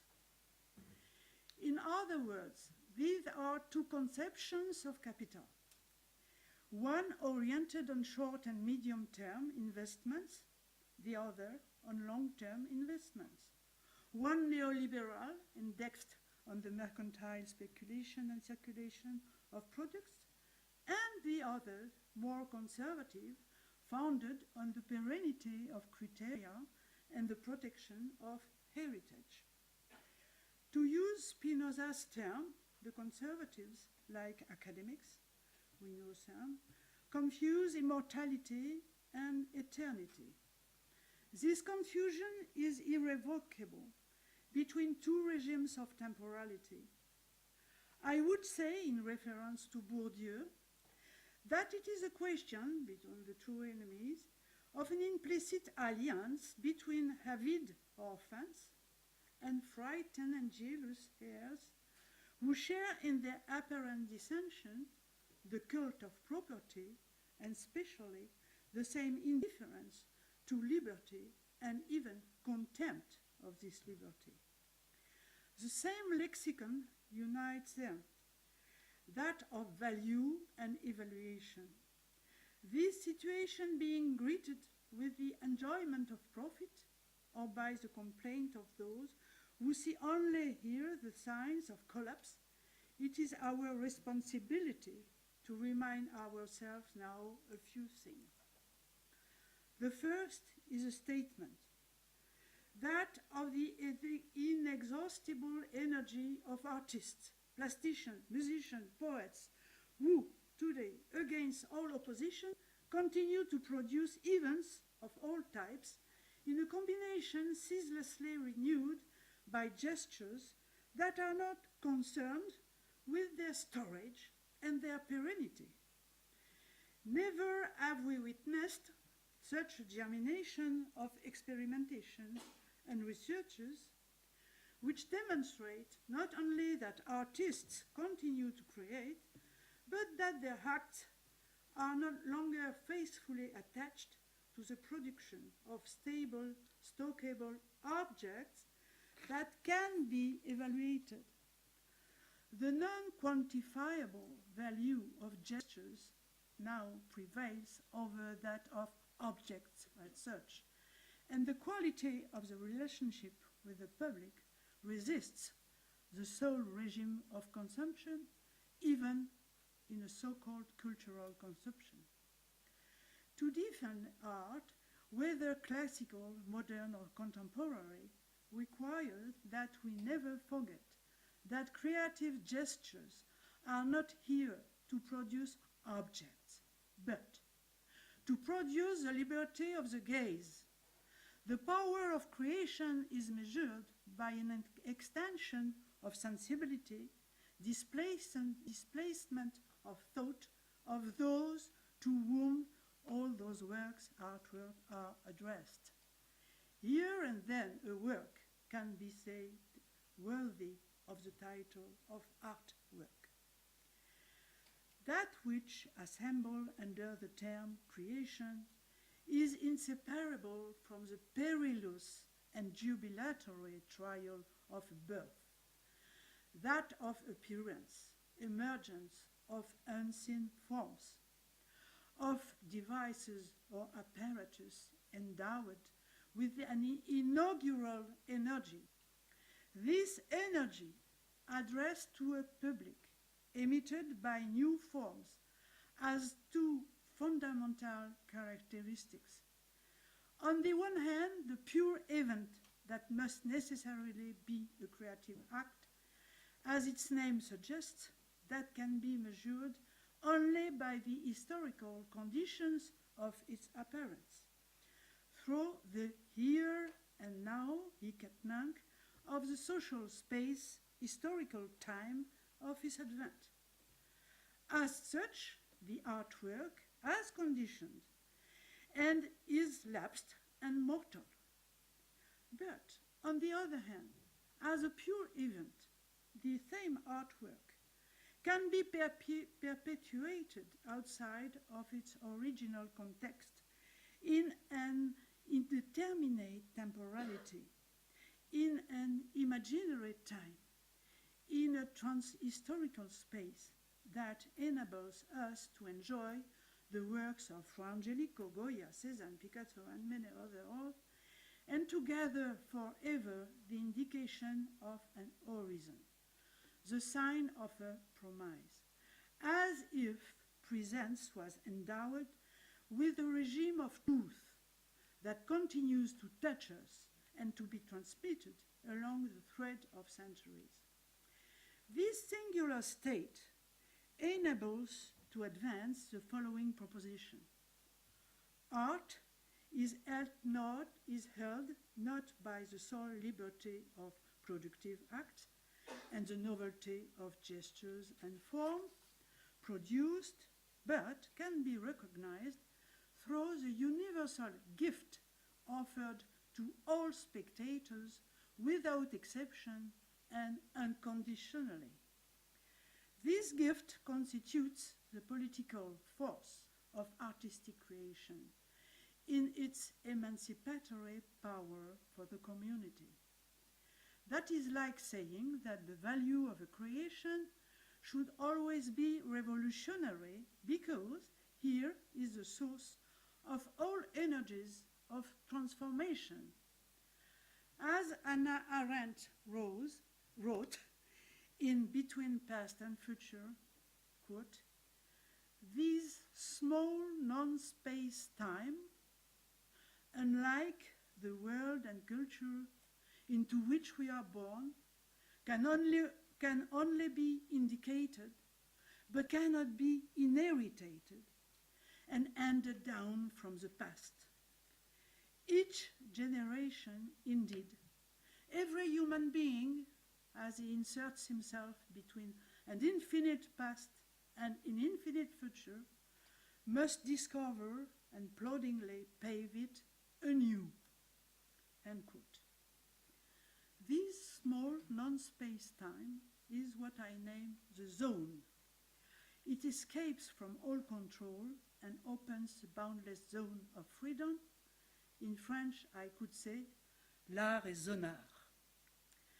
My second remark concerns the cause of this current situation that concerns that which we call globalization of art and culture. Globalization that tends to annihilate the universal power of all individual gesture and of all local singularity. Creation is always idiomatic. Globish art and language, globish language, have nothing universal. Yet, we should never forget that this situation has nothing natural and is thus not inevitable. Neoliberalism is neither a physical law nor a fate, but just rule of a game that can be changed, that must be changed, particularly when the players are cheaters. The present chessboard is a result of a series of measures and economic decisions taken by political powers in the 90s. Marchandise, a series of international accords ratified by Brussels in which cultural artifacts came under the GATS and became merchandise, not different from any other merchandise. Cultural exception is a euphemism for the loss of regalian liberty so as to enter the territory of all commercial flows. The neoliberal annihilation of creation is inherent to the internal logic of the system. The global organization of the commerce of objects is inseparable from the ideological naturalism by which it must be understood that this historical apparatus presents itself as an alliance between nature and history, under laws as inevitable as the gravity of falling bodies. If no transformation is no more possible, if no reversal is thinkable, It goes without saying that all transformative energy and all events are to be dreaded and even excluded. It is what we are led to believe in the form of evidence and under the regime of conviction. This belief is what Isabelle Stengers has qualified as witchcraft capitalism. In France, since the presidency of François Mitterrand, the Ministry of Culture is now the Ministry of Communication. The Ministry of Communication and the totality of the cultural industries are the most formidable opponent of artists and of art. Freedom is no longer capital and is even feared, censorship being brandished in the name of security, as if creativity must exist without risk-taking. My interest in images and the stakes of creation have led me to spend many years examining destructive acts with iconoclasm. Those of the iconoclasts, but also those of institutions of power, all institutions of power, that wish to control and halt transformative turbulence. It is in the face of destruction and the scandal that it provokes that we can measure or evaluate the stakes of creation itself. During the Byzantine iconoclasm, that of the Reform, that of the French Revolution, of other crises along the history, destruction of artworks is a political question that demands a political answer. It is on the basis of this proposition that I wish to analyze the terror and panic that were the result of the most recent events of destruction. I will content myself with analyzing in our present time two exemplary situations in which the expressive liberty of artworks was the object of censorship, condemnation, or completely destructive acts. The unleashing of violence against artworks has a long history. Even if the current acts of vandalism have their technical and ideological specificity, the question of iconoclasm and vandalism has always been a question of power relations. On the one hand, the iconoclast gesture of ISIS. On the other hand, the recent vandalization of artwork in the public space in France, which is ours, I mean Anish Kapoor. In either case, I will make a first remark. These acts of destruction are the object of an immediate media coverage on the global networks of visual communication. It's a show. Destruction is a spectacle released to inspire horror and jouissance. It is indeed a question of instrumentalizing the destruction of things, works, and heritage to make them enter into the field of communication and, by way of consequence, in that of the visual consumption of a kind of cultural pornography. No matter the religious or political ideology that has as pretext destructive acts, this pretext does not have that which is destroyed is that which has value for the enemy. That is to say, heritage value of cultural capital, the commercial value of the object. As in Byzantium, the destroyers want to destroy a power without renouncing for themselves the advantages of this power. Whence the apparent paradox of ISIS that organizes the spectacle of destruction and, at the same time, commercializes the clandestine spoils of its own predations.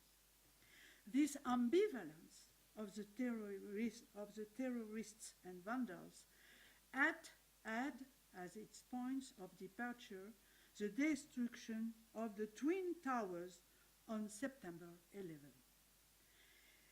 I find two things striking about this terrorist attack. First, its quality as a pure event, as it was heralded by the composer Stockhausen, who say as an artistic performance, you remember. The spectacular message directed against the monumental totem of the globalized market was no doubt the opening of a communication war between Western images, especially American images, and the similar images diffused by the media in the Middle East. The pupils, the good pupils of the CNN school, began their communication campaign by attacking not only the towers of commerce, of trade, but by shooting also their first videos of the destruction of the Bamiyan Buddhas. The war waged on a cultural heritage sites consecrated by Western institutions was only its beginnings. The mimetic character of these acts of destruction is never put in the light as Western media is preoccupied with condemning the barbarity and only the barbarity of the enemy. It is a specular operation. I want to cite, to quote, Don DeLillo in Mao too, quote, Don DeLillo. In society, reduced to blur and glot, terror is the only meaningful act. There is too much everything, more things and messages and meanings that we can use in 10,000 lifetimes. Inertia, hysteria. Is hysteria possible? Is anyone serious? Who do we take serious? Only the lethal believer, the person who kills and dies for faith. Everything else is absorbed. The artist is absorbed. The madman in the street is absorbed and processed and incorporated. Give him $1. Put him in a TV commercial. Only the terrorists stand outside. The cultures has not figured out how to assimilate him. It's confusing when they kill the innocent. But this is precisely the language of being noticed, the only language the West understands, the way they determine how we see them, the way they dominate the rush of endless streaming images, end quote. This specular perversity of the attacks is nevertheless flagrant. In a time in which images and spectacular presentation of this destruction is diffused on the planetary networks of mass communication, the iconoclasts of the ISIS are engaged in a commercial traffic in an offshore art market with the artworks and objects that they have preserved to make their profit. This alliance of destruction and commerce, double hammer, should force us to question the politics of destruction and investment in our Western states. We must take into account this relationship between destructive and performative acts that the composer Stockhausen has no doubt, alas, the first to feel and to express when he affirmed that destruction, désormais, had the value of an artistic performance. A strange link is established inside the cultural area between creation and trauma. The consequence is a compulsive ideology of security, which has invaded the artistic realm.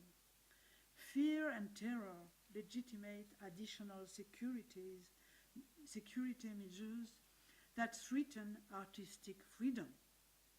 The institutional dialogue between censorship and vandalism has not ceased to be extended since now January 7 in France, last January 7.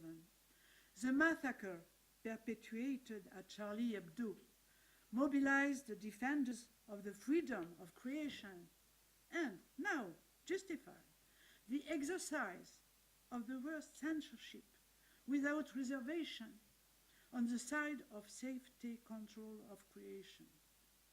Vandals and policemen share and invade public space, while artists survive with increasing difficulties when they exercise really their freedom.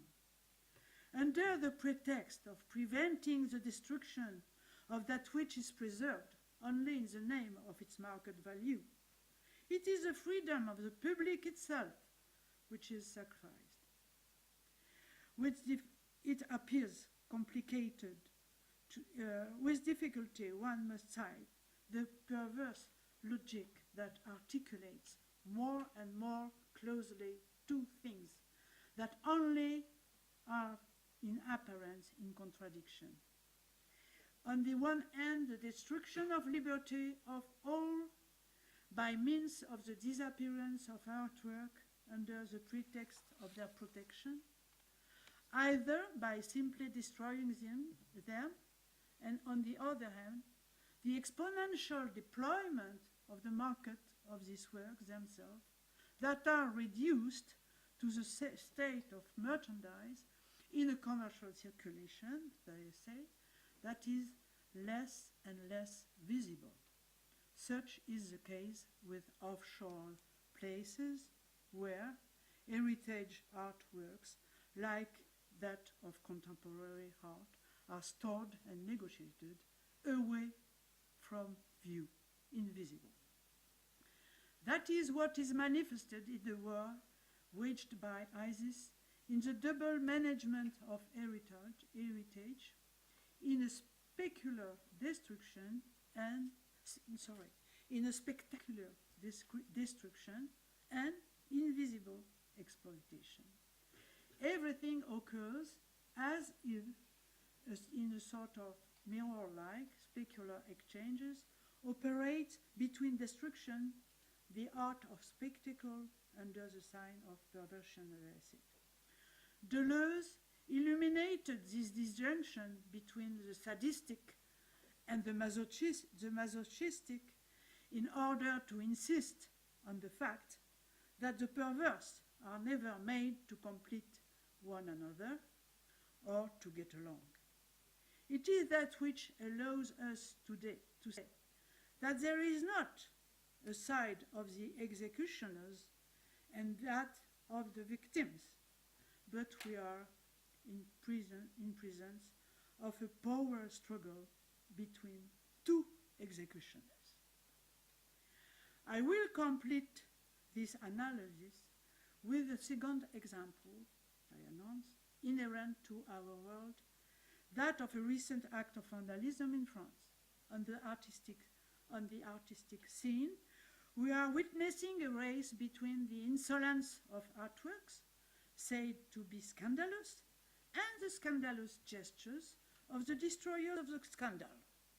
Advertising and media built up for the artworks that were the object of censorship and destruction in a game of hot potato, where everyone claims to be scandalized.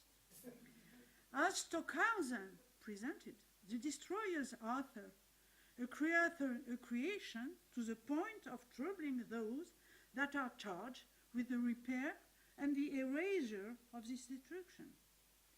This is why I will focus on the recent example that shows the ambiguity of the relations between the market and destruction. It is the case with Anish Kapoor at Versailles Palace, entitled Dirty Corner, become vagina of the queen. All the ingredients were assembled to create a paradigmatic situation of crisis.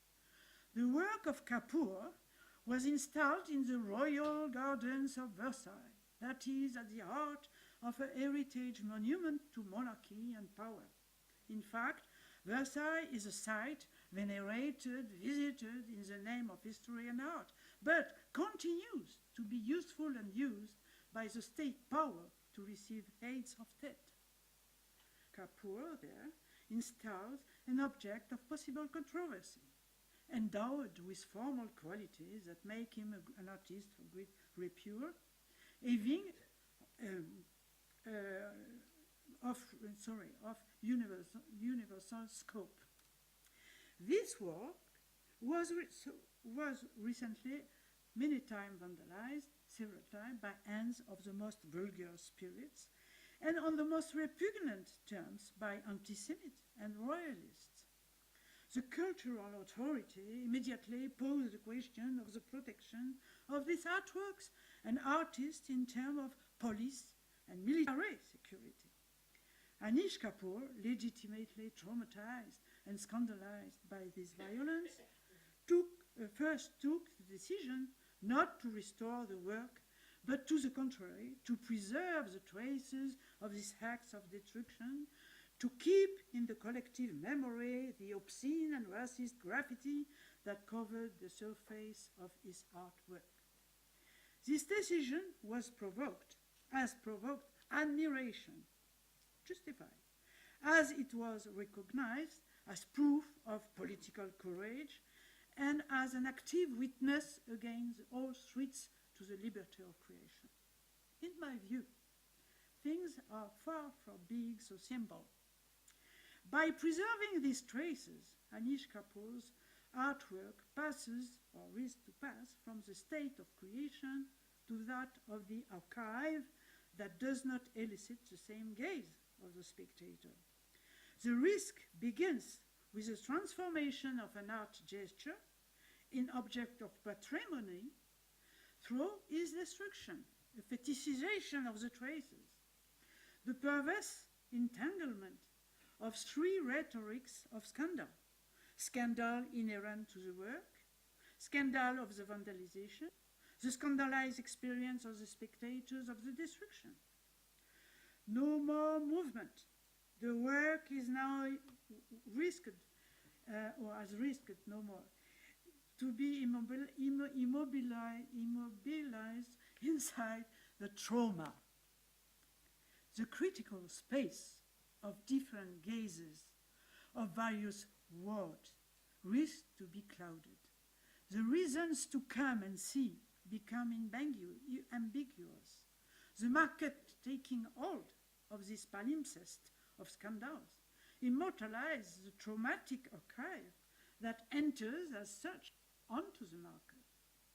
Anish Kapoor was prompt to understand this risk and finally accepted not to keep the vandal marks.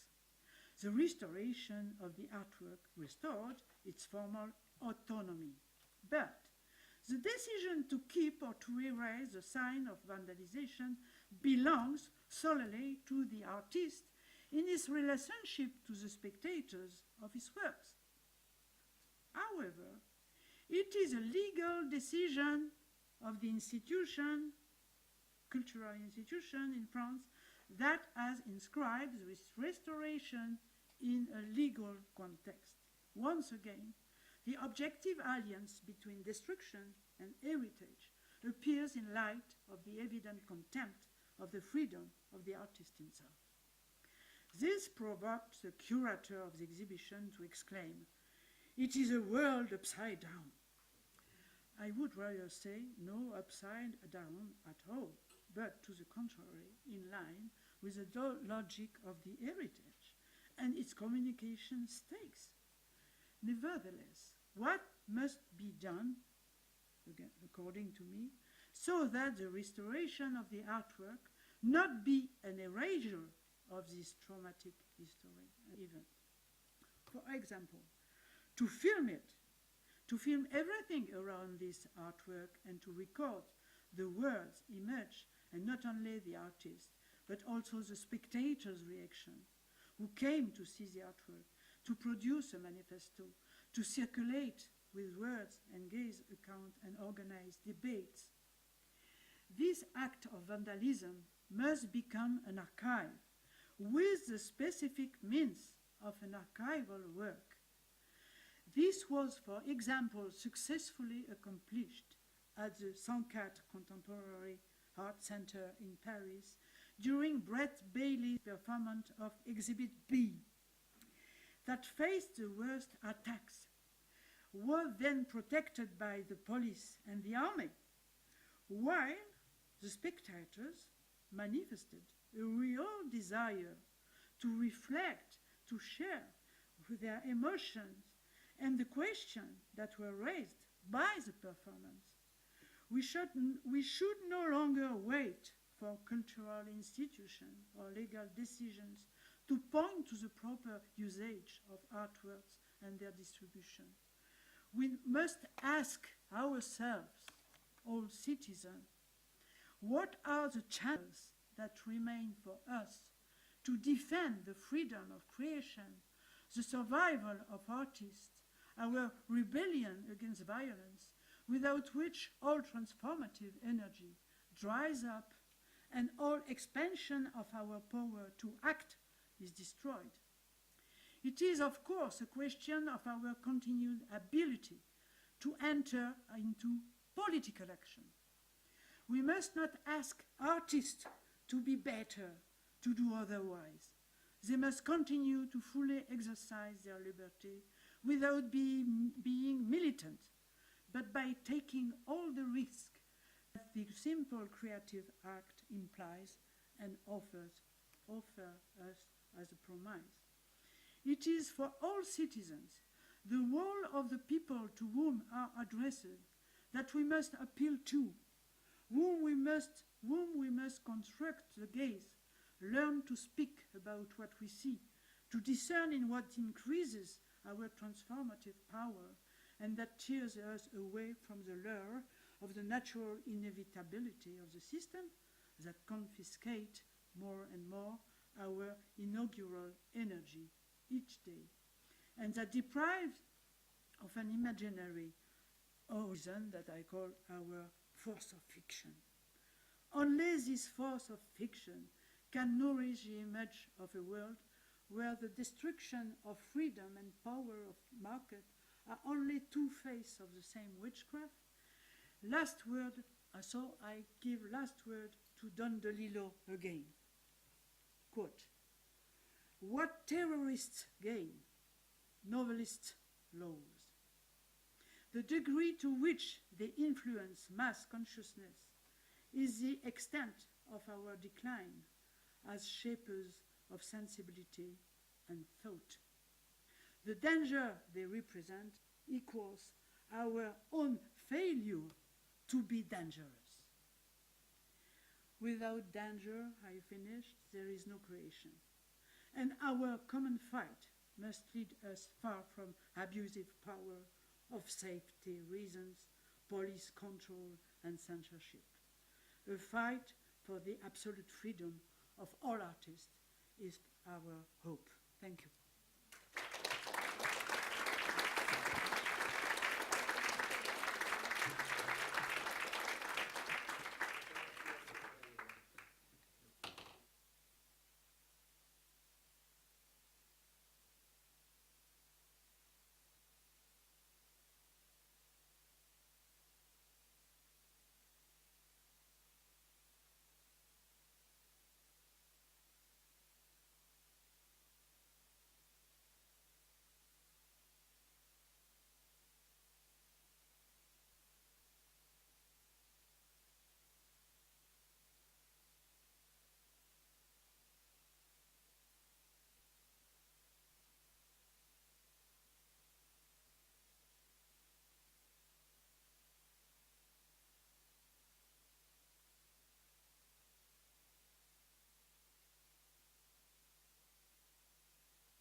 say, because she was a very substantial speaker at the end. And I found the juxtaposition of the creative act and the destructive act, and the violence of the kind of neoliberal political system as a threat to, and this is a very fundamental point that was raised, as a threat to artistic freedom of all kinds, a really very important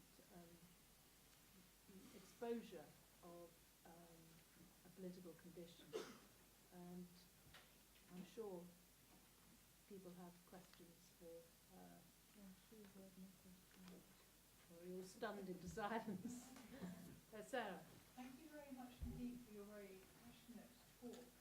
But I've only been here from the end of the afternoon, but it seems to me one can't. I was just going to use myself the Anish Kapoor event in a lecture on psychoanalysis and art. Okay? It seems to me one can't broach these subjects simply by using Marxist frameworks. What I liked your thing about the confusion of the relationship between infinity and immortality and whatever. But my question is, I don't think that some of these issues can be broached without thinking about Matthew last night and going beyond the idea of the relic to ideas of blasphemy and the sacred.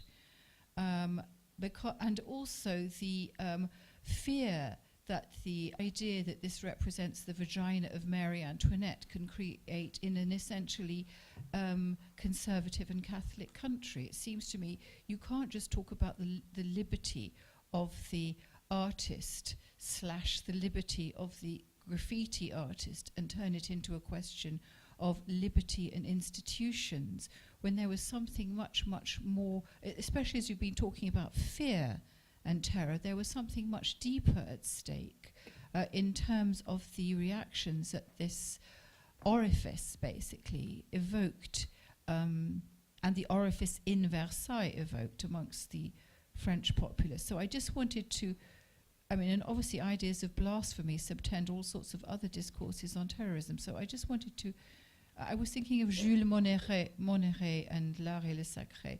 I just think that the idea of the sacred, blasphemy and taboo and the sexuality of Kapoor's work are factors which other frameworks haven't quite addressed.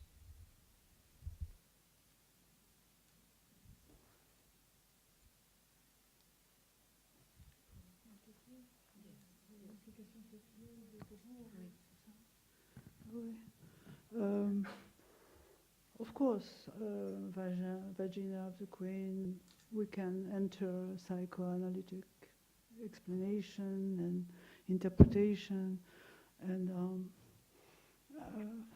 I could do it, of course.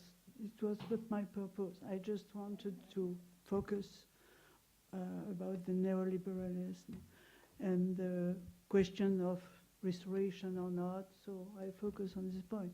Now we can enter the work of Kapoor and speak about the sexual implication and fear, but this, of course, I can do it. But I'm not saying obviously it looks like a vagina. Why did you do a psychoanalytic explanation in your talk? I'm saying the attack on the work and the thinking about neoliberalism and terror, which was the very important focus of your thing, and you're apparently an expert on vandalism, which always had a religious origin. I've just seen the Protestants in Libya can't be... No, I say no religion.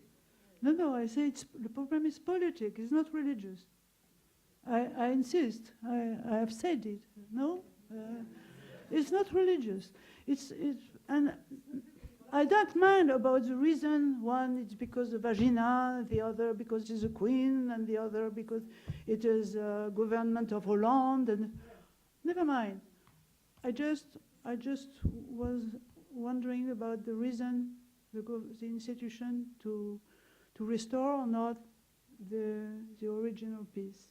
Then, why? Because as an artist, as I've just suggested, the the place and time, the space and time in which an artwork appears is a zone where everything is possible in the interpretation, and it's indeterminate. The Anish Kapoor has not one meaning, but an infinite meaning. And the question is to preserve or not this infinite meaning. And what is an infinite meaning? It's a meaning given to the universal spectator. It's not infinite for transcendent reason, of course. So religious or ideological. And the question for me is political. It's a question, the answer must be politics. And this is the reason why I did not enter the question of the interpretation of the fear of the scandal and so on. So I don't know if I answer well to your question. I was very interested in that part of your paper, and I think your stronger point was when you said that restoration of the work of art was a decision of the artist, and you seem to agree with that. It's a way to open again. Right, because Dario Gamboni, in his book about the history of vandalism, brings another vandalism example. closed the Right. object. He speaks about other works of public art in Switzerland, which were also destroyed by people in the radical right and so on. But he seems to be happy with the final result of the academia and institutional artwork to just leave this behind.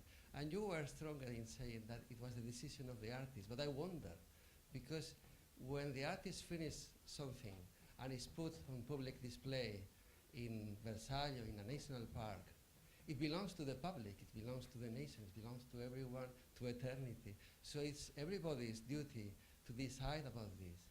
And when it's something offending the public ethos, not morality or religion, but the ethos, I think they have a point, the creators of Versailles, in trying to convince the artists, and I'm happy they did eventually.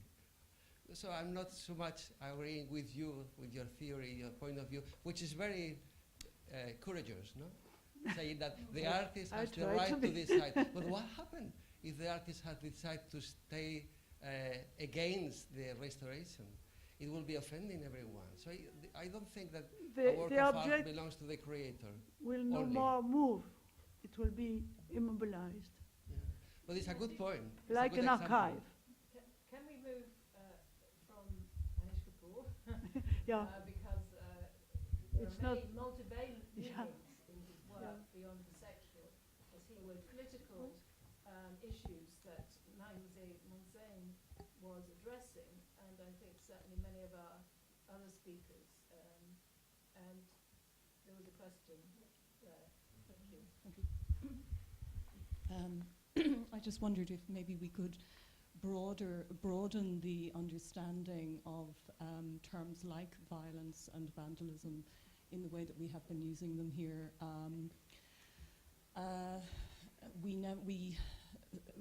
We always assume that certain parties are the vandals, and you know there is a case to be made for the law being the vandal in this and in other instances. And I just wanted to, I'm very interested in the rather reduced scope of the term violence, destruction and vandalism that we're using here. So, I just want to ask if we can broaden it. And I have an example here that I think many people in the room may be aware of, which is the example at Basel Art Fair earlier, where we had the Japanese artist Favela Cafe. I'm sure people know about this, where the artist had remade a piece of work that he had made for Documenta many years before. And this was a work which invites a creative response from participants.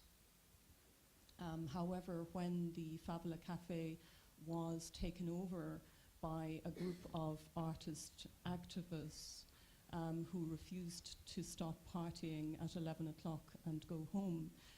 Riot police came and shut down the event using rubber bullets, tear gas, etc., etc. It was for me, very interesting and informative event in that it brought together very many of the themes that we have been discussing here today, including the themes of neoliberalism, the art world, the staging of the art's purported politicality, the notion of vandalism, the notion of poverty, to use Marie José's term as well, the spectacularization or the perversity of the specular.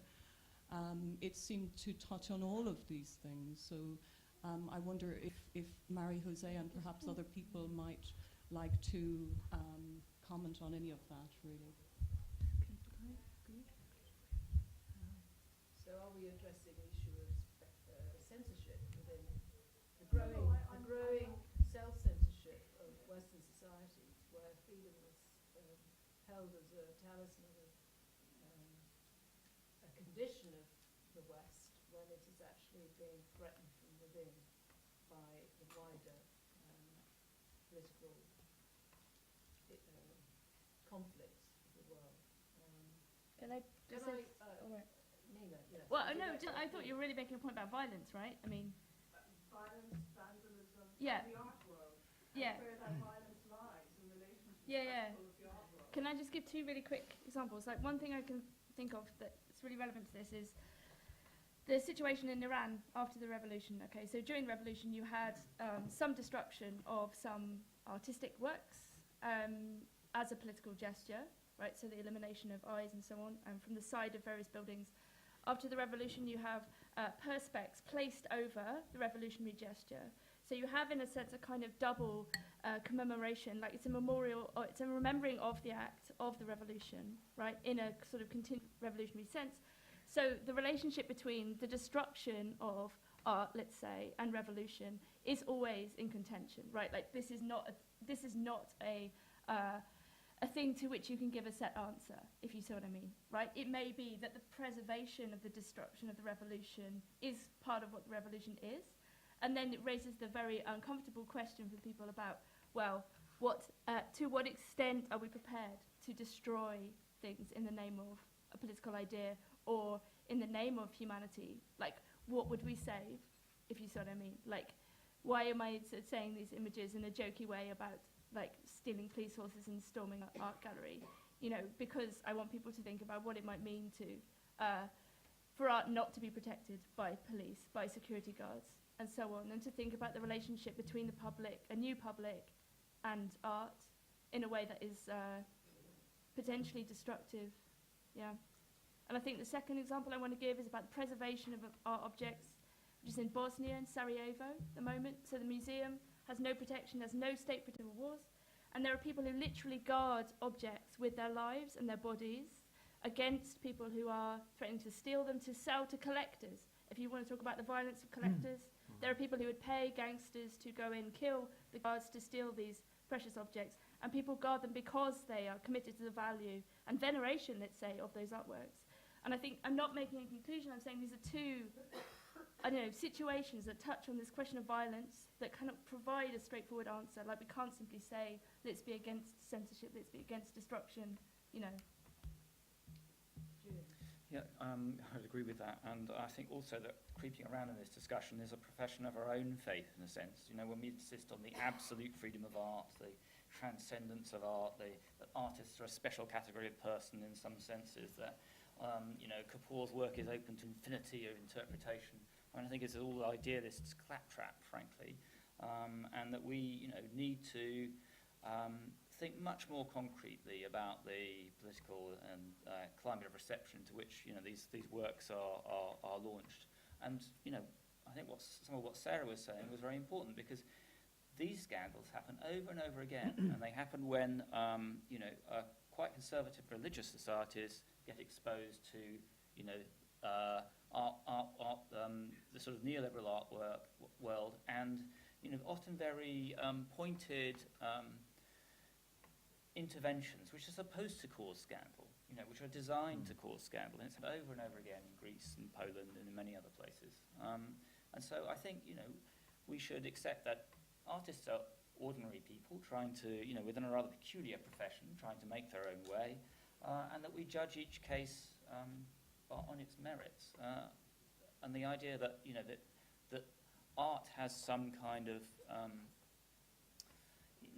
special protected status, that you know, the scandal of, you know, the police attacking a party at Basel is any more egregious than the scandal of the police attacking a party anywhere is wrong.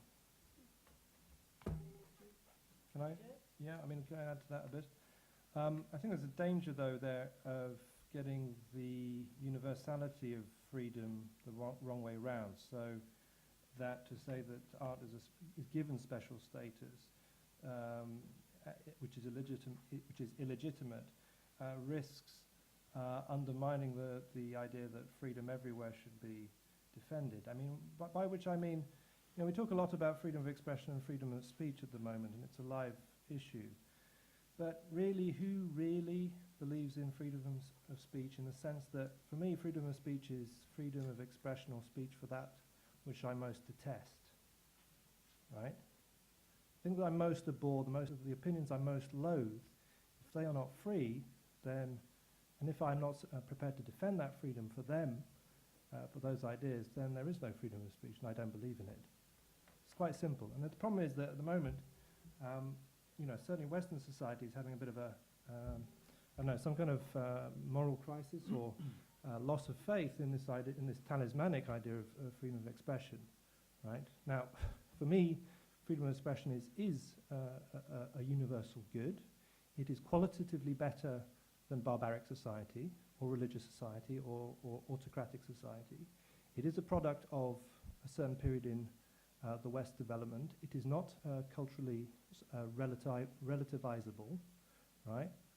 And people who destroy artworks are wrong, right? And it is a civilizational gain that we can cope with tolerance in our society to the extent that we do not exterminate, execute, punish, imprison people for what they say or express, right? It's quite simple, but we seem to be losing sight of that all the time.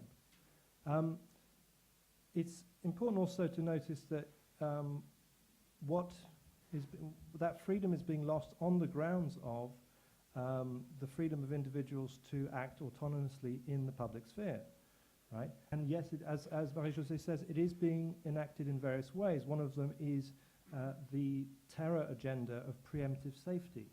So now, more and more in this country, and I suspect elsewhere, we are seeing cases where the police turn up and say, this is going to offend someone, you know, fill in the dotted line, could be Muslims, could be activists of any stripe, in fact, and therefore we expect that, or we are concerned there might be some kind of undue hostility to this exhibition or this expression, and maybe you should close it down because it's going to cost a lot of money to protect and to police, right?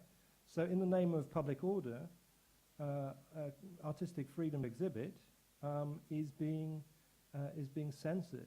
On the other hand, I have a problem with activists who turn up and want to shut things down, tout court, right?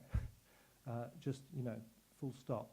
I don't agree with people attempting to shut down other people's speech, however offended, however disgusted they are by that expression. And that means anybody. It doesn't mean people we agree with or disagree. It means with anybody, however well-meaning their position is.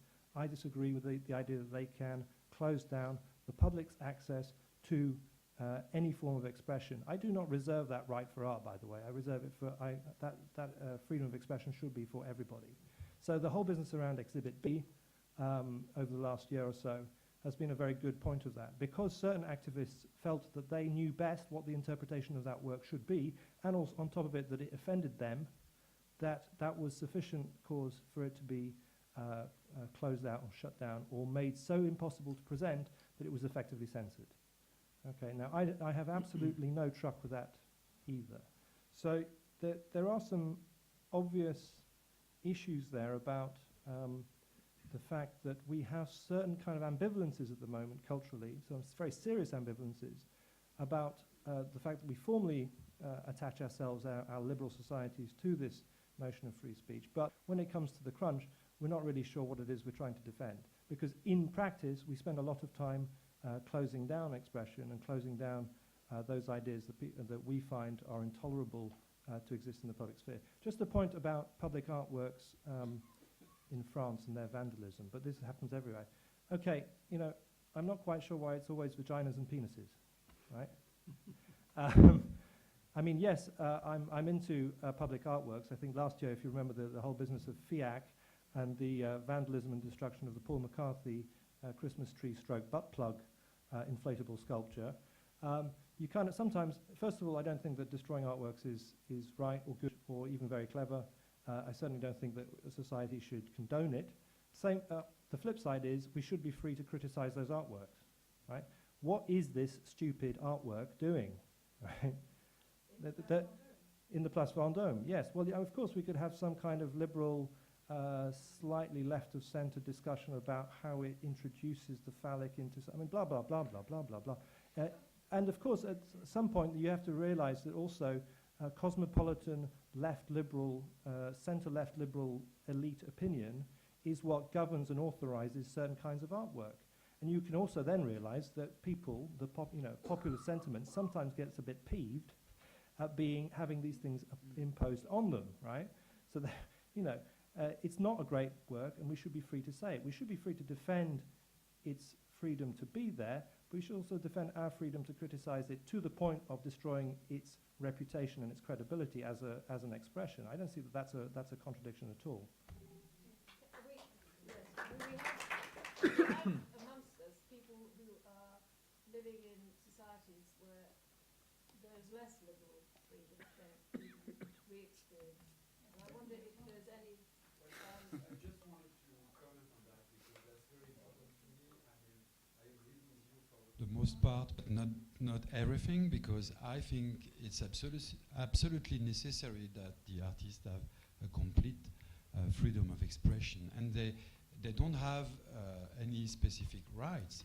It's just that a work of art, as long as it doesn't offend anybody in terms of what the law says, which may be different in France, in England, but there was the problem with the Anish Kapoor in Versailles, because once the inscription was on the piece, it was being offending regarding the law. But I think it's very important to I mean, we had this debate in France because Nathalie Aynick, who is a very important sociologist, complained with the same argument, saying that artists shouldn't have a specific regime whatsoever. And I think it's totally wrong. The problem today with works being destroyed, I think is it's very serious for me, because you're right, people should be allowed and they should be encouraged to say that they don't like an artwork. And it must be possible to say that McCarthy did a bad artwork this time. But I can say, because I was deprived the right to see it. So it was only 15 days in Paris. I think it was just bearable for even the people living on the Place Vendôme or working there. So I think that's the problem. It's the same thing in Versailles. It's not for 1 year, it's a few months, and it should be possible to see it, experience it, and then have a debate. And I think probably the very last thing, the problem is interpretation. Of course, I think some people in the world know they don't want interpretation to be endless. They want just one meaning, and they judge the artwork with only one meaning, which is the one they choose. One last question, I'm afraid.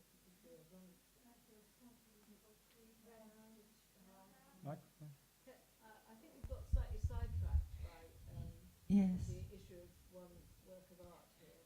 We've taken away from our broad Yes. so I don't really think we should deal with another censorship issue at this point. Sorry. It's the subject.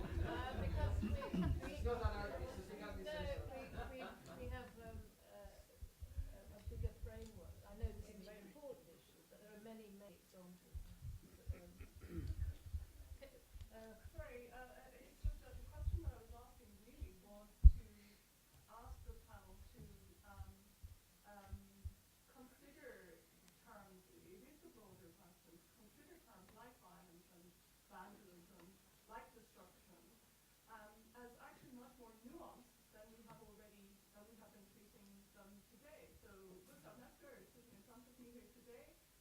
have whole histories of experience within aesthetic destruction, which we haven't even mentioned. And, you know, it would be nice to see these ideas being treated in a more complex way. Well, in a way, this is what I sort of wanted to address as well, because back to Marie-Josée, what I found extremely interesting, and I think what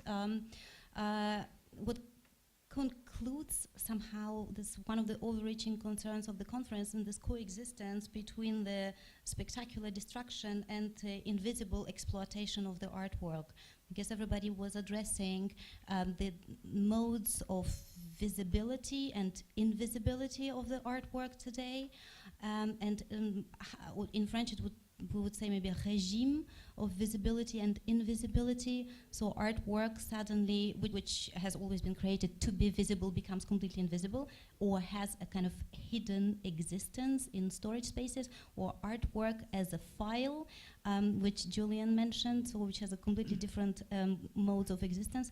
So, and I think it relates also somehow to this specularization of the artist as a figure as well. So the artwork disappears, so the artist himself or herself becomes a kind of a brand which circulates much more than the invisible artwork somehow. Thank you very much. I'm afraid there are many other questions, and we have a number of unresolved issues, I think.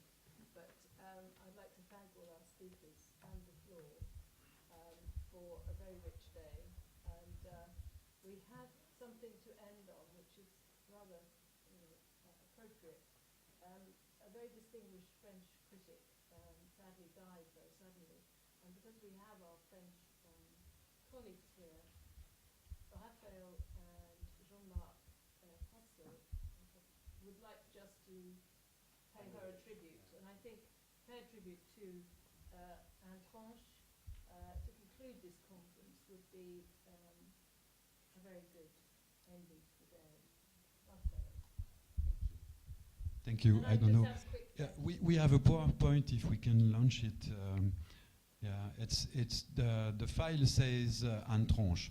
So we thought with Jean-Marc, we thought it would be important to acknowledge that Antranche passed away, because she has been such a vibrant critic in the art scene for many, many years.